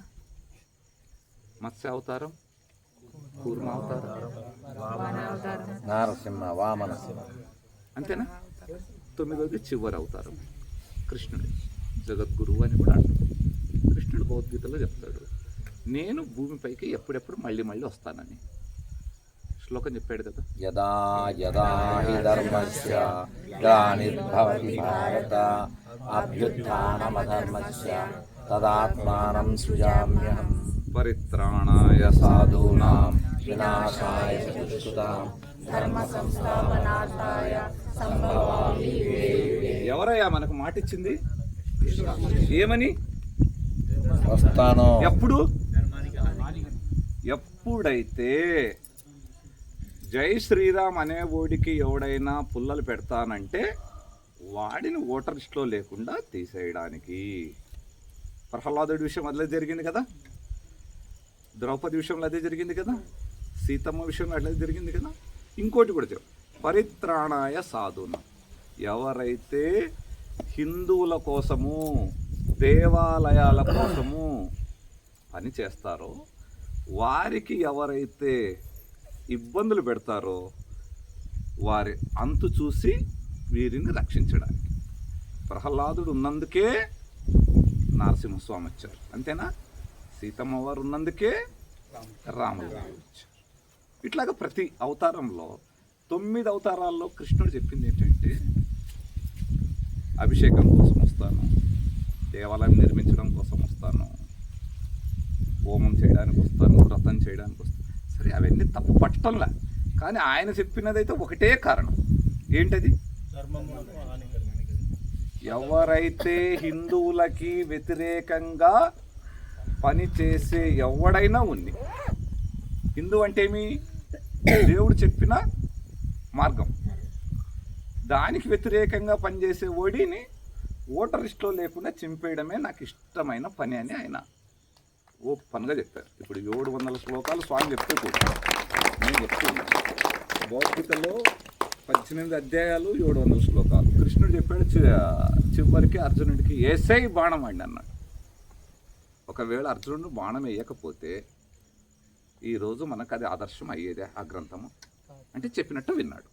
అండ్ సెకండ్ ఇంకోటి యథేచ్ఛసి తదాకురు అంటే చెయ్యాలి కదా, నువ్వు చెప్పినట్టు చేస్తాను అని చెప్పాడు, నీకు చేశాడు. కానీ కాకపోతే కళ్ళు ఏసైరానైనా ముందు ఆ క్రెడిట్ తీసుకుందాం అన్నాడు. మనకు కూడా మనమందరం ఇప్పుడు అర్జున ప్లేస్లో ఉన్నాం. నిజంగా మనకు భయం వేస్తుంది, భ్రాంతి ఉంటుంది. భ్రాంతి అంటే కన్ఫ్యూజ్ ఉంటుంది, మాయ ఉంటుంది, ఇక్కడేమవుతుంది అక్కడ ఏమీ అవ్వదు. మనం ఊరికి అనుకుంటున్నాం ఒక క్లారిటీ, ప్రతి మానవుడు భూమిపైన 25,000 రోజులు బతకడానికి సరాసరి జీవితం. 25,000 రోజుల తర్వాత నువ్వు పట్టుకుంటే కూడా నువ్వు ఉండలేవు, వదిలితే కూడా ఇంకోటి. 25,000 రోజుల్లో నువ్వు ఏమి చేసావో అదే నీకు క్లారిటీ. మనమందరము జీవితంలో నేను చదువుకోకపోతే ఏమవుద్ది, సంపాదించకపోతే ఏమవుద్ది, ఇట్లా అనుకుంటాం. నాకు తెలిసి ఇది కూడా ఒక మాయనే. నేను చెప్తున్నా, మనమందరం ఏ జాతి? మానవ జాతితో పాటు ఇంకా ఎన్ని జాతులు ఉన్నాయి? 84 lakhs, ఒక్కొక్కటి కోట్లు. ఇప్పుడు మనం బాగుండడానికి ఏమేం చేస్తున్నాం? స్కూల్కి వెళ్తున్నాం, చదువుకుంటున్నాం, ఉద్యోగం చేస్తున్నాం, సంపాదిస్తున్నాం, బ్యాంకులో పెడుతున్నాం, మళ్ళీ పిల్లల్ని కంటున్నాం, పెళ్లి చేసుకుంటున్నాం. ఇవన్నిట్లో సక్సెస్ అయిన వాళ్ళు 24 గంటలు హ్యాపీగా ఉన్నామా? మిషమ్మలేస్తూ ఉన్నారా? ఇక్కడున్న ఒక్కడైనా నేను 24 గంటలు హ్యాపీగా ఉన్నా, అస్సలు బిందాస్ ఒక్కడున్నాడా? కలెక్టర్ ఉన్నారా? డాక్టర్ ఉన్నారా? మనం చేసే ప్రయత్నం అంతా బిందాస్ కోసం, ఒక్కడు కూడా లే. కానీ స్వామి ఉన్నాడు చూడు, అబ్దుల్ కలాం కూడా ఉన్నాడు, ఏం బ్యాంక్ బ్యాలెన్స్ లే. కానీ దేవుడికి ఏదైతే కావాలో అది, ఏదైతే నీకు కావాల్సిన ఆనందం అని చెప్తున్నామో అది భగవంతుడిలో ఉంటుంది, బీరోలో ఉండదు.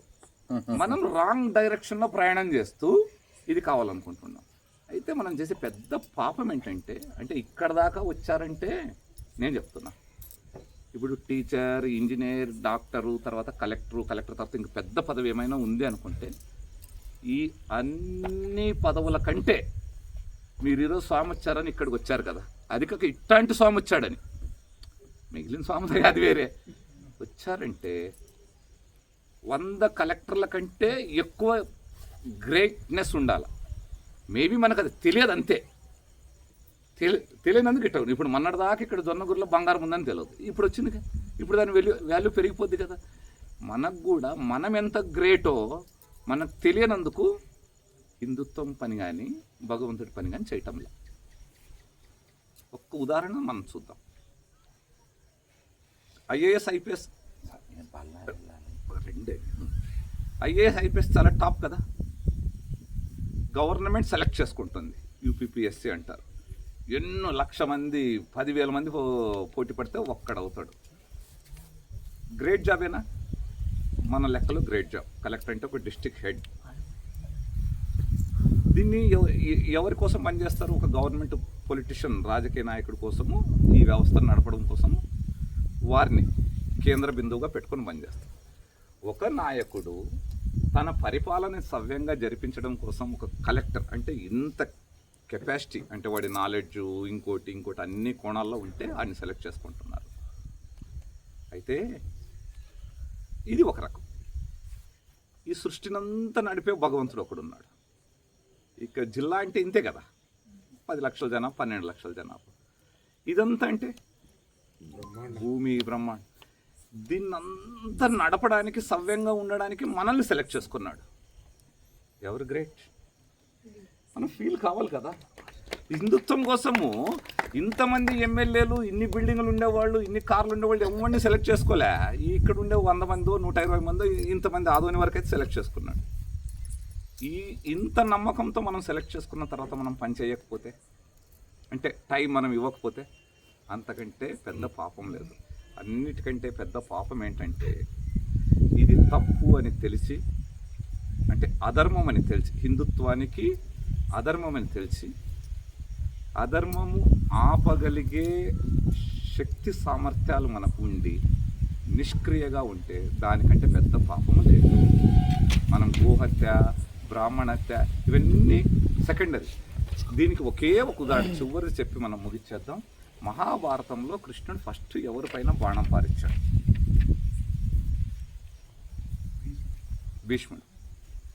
భీష్ముడు తన వంశం కోసము, ఇచ్చిన మాట కోసము, తండ్రి కోసము తను పెళ్లి చేసుకోలే, పిల్లల్ని పెద్ద చేశాడు, రాజ్యాధికారం తీసుకోలే, సుఖాలు అనుభవించలే, అన్నీ వదిలేశాడు కదా. అంత అతను లైఫ్ అంతా సాక్రిఫైస్ చేశాడు కదా. మళ్ళీ ఇంత గొప్పోడికి ఫస్ట్ బాణం ఎందుకు పడింది? చెడ్డవాళ్ళతో. భారతదేశంలో స్త్రీ అంటే స్త్రీని కాపాడడం, గౌరవాన్ని నిలబెట్టడం ధర్మంలో భాగం. అయితే ఒక సభలో వందల మంది మధ్య కౌరవులు అంటే అధర్మ పక్షం వైపు ఉన్న వాళ్ళు స్త్రీని అవమానం చేస్తున్నారు. పాండవులు ద్రౌపదిని. భీష్ముడికి అర్థమైంది ఇది తప్పు అని తెలిసింది. తెలియకపోతే అది సరే, తప్పు అని తెలిసి తను ఒక చిటికేస్తే ఆగిపోయేది. శక్తి సామర్థ్యాల నుండి కూడా ఆపలేదు కదా, అది అన్నిటికంటే పెద్ద పాపము. అందుకోసం మొదట శిక్ష భీష్ముడికి పడింది. ఈరోజు ఇక్కడ ఉండే హిందువులు భారతదేశంలో దేవాలయాల్లో డబ్బులు గవర్నమెంట్ ఎత్తుకోపోవడం పాపమా కాదా? ఈ పాపమని మనకు తెలుస్తోందా లేదా?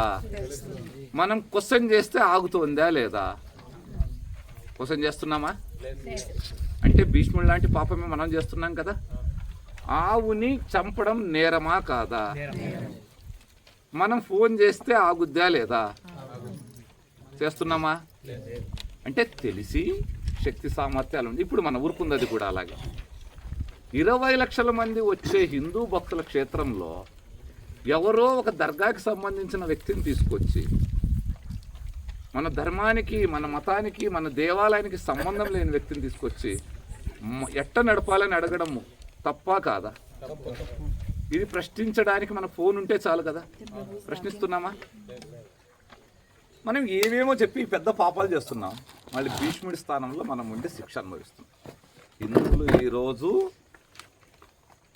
ఆంధ్రప్రదేశ్లో 35,000 దేవస్థానాలుండి ఈ దేశంలో ఉండే 80% హిందువులు కట్టే 98% ట్యాక్స్ డబ్బుల వల్లనే ఈ దేశం నడుస్తోంది. మళ్ళీ అడిగే హక్కు ఉండాలిగా. 20% మంది ఉండే జనాలు ఏం ట్యాక్స్ కట్టడంలే. 20% మంది ఉండే వ్యక్తులు 45% క్రైమ్ చేస్తున్నారు. అంతే కదా. మనమా? ఇది నువ్వు చెప్పింది కాదు. ఎవరైనా కానీ కొద్దిగా నెట్లోకి వెళ్ళి గూగుల్లోకి వెళ్ళి సెర్చ్ చేస్తే తెలుస్తుంది. అయితే ఇదే పరిస్థితికి ఇలా కొనసాగితే నెక్స్ట్ జనరేషన్కి హిందువుల యొక్క ఆధిక్యత ఉండదు. ఇంకో 4 జనరేషన్లకి మ్యూజియంలో మాత్రమే ఉంటారు. వెళ్ళకూడదు అంటే ఏం చేయాలా? ఇజ్రాయెల్ చూసి నేర్చుకుంటే పౌరుషం. వాళ్ళని 1200 మందిని చంపితే కౌంటర్ తెలుసునా? ఈరోజుకి ఎంత అయింది నంబరు తెలుసా తెలియదా? Official number 65,000. మనమా ఈ చంప కొడితే ఇంకేం చూపించాలా? ఇట్లా బతికితే ఎప్పుడా? అందుకోసం హిందుత్వం కోసం సమయం ఇవ్వాలా. మనకు ఒకటే ఒక ఇంత గొప్ప అవకాశం మానవ జన్మ వచ్చింది కాబట్టి దాంట్లో మనం సమయం ఇచ్చి కాపాడుకుందాం మన దేవాలయాల్ని. ఎవరైతే ఈ పని చేసే వాళ్ళకి ముందుకొస్తే వాళ్ళకి సహాయ సహకారాలు అందిద్దాం. భారత్ మాతాకి. నేను ఒక్క 2 నిమిషాలు మీకు ఇది ఇచ్చేస్తాను. నాన్న ఈ ఏకాదశి పేపరు డబల్ తీసుకోకండి. ఒక ఇంట్లో 2 తీసుకోవద్దు.